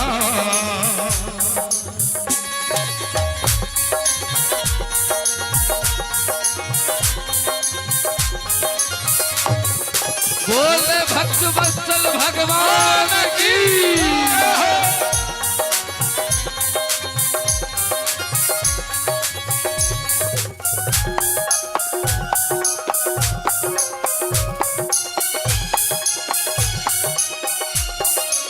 सिवा तेरे दिल में समाए न कोई, सिवा तेरे दिल में समाए न कोई, तेरे दिल में समाए न कोई, सिवा तेरे दिल में समाए न कोई, कन्हैया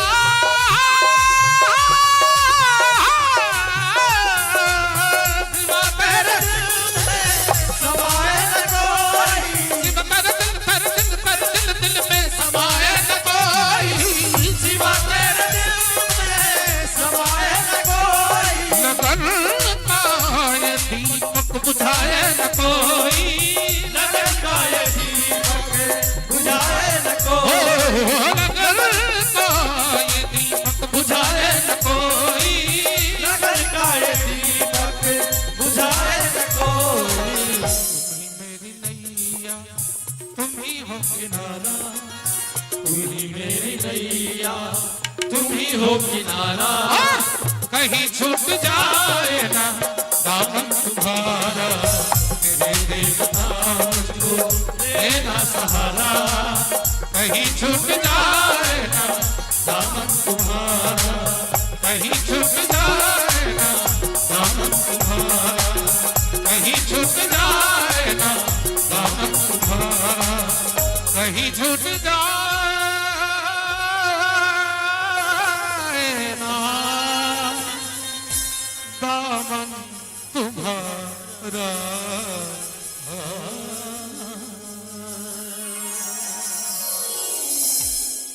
एक बार तालियां तो बजा दीजिए सभी को। बोले भागवत भगवान की जय हो। तो उनके वीर जो दीदी के गर्भ से पहले अपने क्रोध को पीकर उससे कहा, भाई भगवान पुराण पुरुष के सिवा ऐसा और कोई नहीं जो रण में तुम जैसे रण कुशल और वीर को संतुष्ट कर सके, अतः तुम उन्हीं के पास जाओ। वरुण जी की बात सुनकर वह दैत्य नारद जी से श्री हरि का पता लगाकर रसातल में पहुंच गया। वहां उसने विश्व विजयी मारा भगवान को अपनी दाढ़ों की नोक पर पृथ्वी के ऊपर की ओर ले जाते हुए देखा। हिरण्याक्ष ने उनसे बहुत ही दुर्वचन कहे, परंतु भगवान ने पृथ्वी को भयभीत देखकर दुर्वचनों की चोट सह ली। यज्ञ पुरुष भगवान ने पृथ्वी को जल से ऊपर ले जाकर योग्य स्थान पर स्थित कर दिया और उसमें अपनी आधार शक्ति का संचार किया। उस समय ब्रह्मा जी ने हिरण्याक्ष के सामने ही भगवान की स्तुति की और देवताओं ने उन पर पुष्पों की वर्षा की। देवताओं ने उन पर पुष्पों की वर्षा की। तब भगवान श्री हरि ने अपनी गदा लेकर पीछे आ रहे दुष्ट हिरण्याक्ष का वध किया। वे हिरण्याक्ष और हिरण्यकश्यप भगवान के ही पार्षद हैं। उन्हें शाप वश यह अधोगति प्राप्त हुई। अब कुछ जन्मों में ये फिर अपने स्थान पर पहुंच जाएंगे। नमो नमस्ते नमो मनस्ते खिल यज्ञ तन्नवे स्थितं गृहीतामल सत्व मूर्तये दिष्टया हतो यं जगता मरुत्तद मरुत्तुद त्वत्पाभक्त्या वयमीश निवृत्ता। देवता लोगों ने कहा, प्रभु आपको बारंबार नमस्कार है। आप संपूर्ण यज्ञों का विस्तार करने वाले हैं और संसार की स्थिति के लिए शुद्ध सत्व में मंगल विग्रह प्रकट करने वाले हैं। बड़े ही आनंद की बात है कि संसार को कष्ट देने वाला समदुष्ट दैत्य मारा गया। अब आपके चरणों की भक्ति के प्रभाव से हमें भी सुख और शांति मिल गई।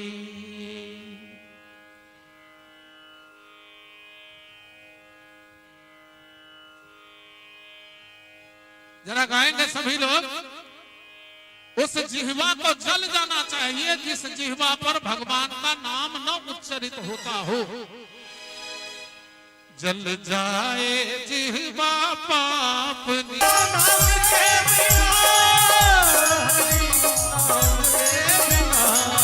जल जाए जिह्वा पाप हरि नाम के बिना। अरे जल जाए जिह्वा पाप हरि नाम के बिना। अरे जल जाए जिह्वा पाप हरि नाम के बिना। अरे जल जाए जिह्वा पाप हरि नाम के बिना। मैया दुर्गा दरबार की जय हो। आप झिझिया वाला देख लियो बुआ।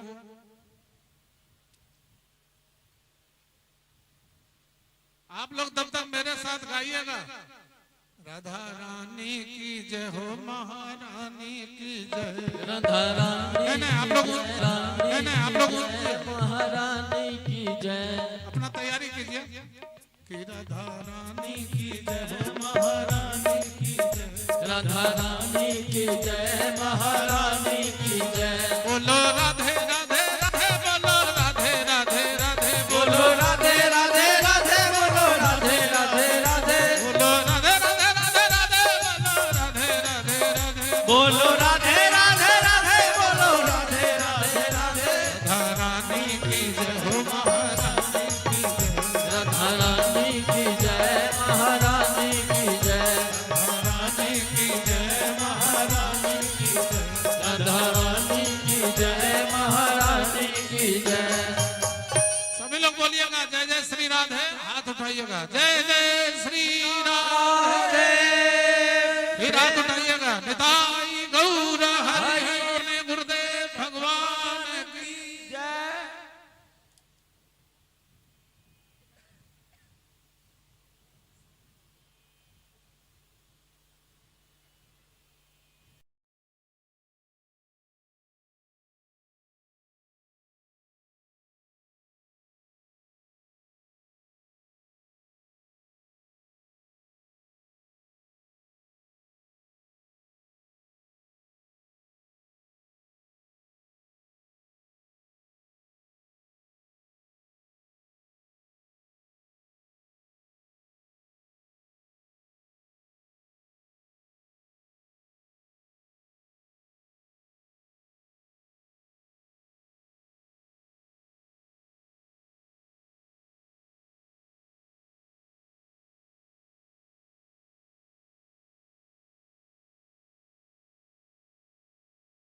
झिझिया की प्रस्तुति के मैया के दरबार में 100 कलाकार उपस्थित है। आओ हम सब झिझिया की प्रस्तुति के लोग उपस्थित छी।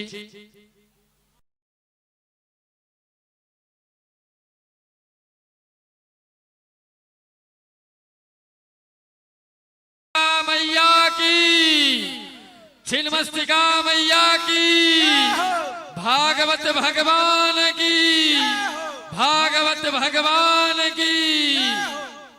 आओ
जग के मंगल की आरती, पापियों को पाप से है तारती। श्री भागवत भगवान की है आरती, पापियों को पाप से है तारती। कमिला ताली बजा के जय हो।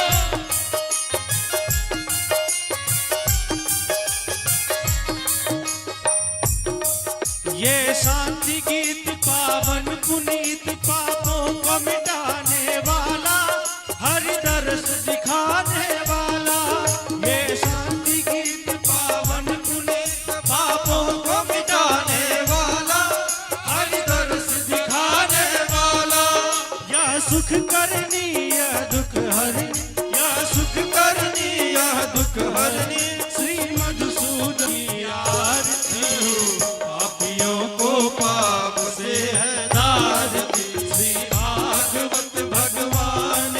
है आरती। हरे हरे हरे कृष्णा कृष्ण कृष्ण हरे हरे हरे राम राम राम हरे हरे हरे कृष्ण कृष्ण कृष्ण हरे हरे हरे राम राम हरे कृष्ण कृष्ण कृष्ण हरे हरे हरे राम राम हरे हरे हरे कृष्ण कृष्ण कृष्ण हरे हरे हरे राम राम हरे हरे हरे कृष्ण कृष्ण कृष्ण हरे हरे हरे राम राम हरे हरे की महिमा की आरती पापियों को पाप से है तारती। श्री भागवत भगवान की है आरती पापियों को पाप से है तारती। पापियों को पाप से है तारती पापियों को पाप से है तारती पापियों को पाप से है तारती। राधे राधे राधे बोलो राधे राधे बोलो राधे राधे राधे राधे बोलो राधे राधे राधे बोलो राधे राधे राधे बोलो राधे राधे राधे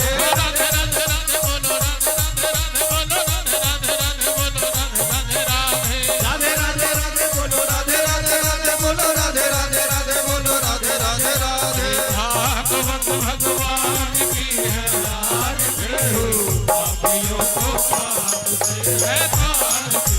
भागवत भगवान की है आरती पापियों को पाप से है तारती पापियों को पाप से है तारती पापियों को पाप से है तारती। बोले श्रीमद् भागवत भगवान की सन्निमस्तका मैया की लालपुर गांव की सनातन धर्म की भक्ति महारानी की तुलसी महारानी की अपने अपने माता पिता की अपने अपने गुरुदेव भगवान की नमः पार्वती पतये हर हर महादेव। आरती मंगल जी करतो गेला इदमारार्जन्ते भूमो निधाय जलेन शिथिलीकरणमिदमारार्जन्त्यादिन जलम समर्पयामि। सर्वे भाजपस्थित पूजित देवी देवदासं श्री राधा कृष्णाभ्यां नमः। भगवन्नाम स्वरूपिण्ये पुराण सम्राट श्रीमद् भागवत महापुराणाय नमः। देवाभिवन्दनं पुष्पै देवाभिवन्दनम् आरार्तिक्यं ग्रहणं हस्तप्रक्षालनम्।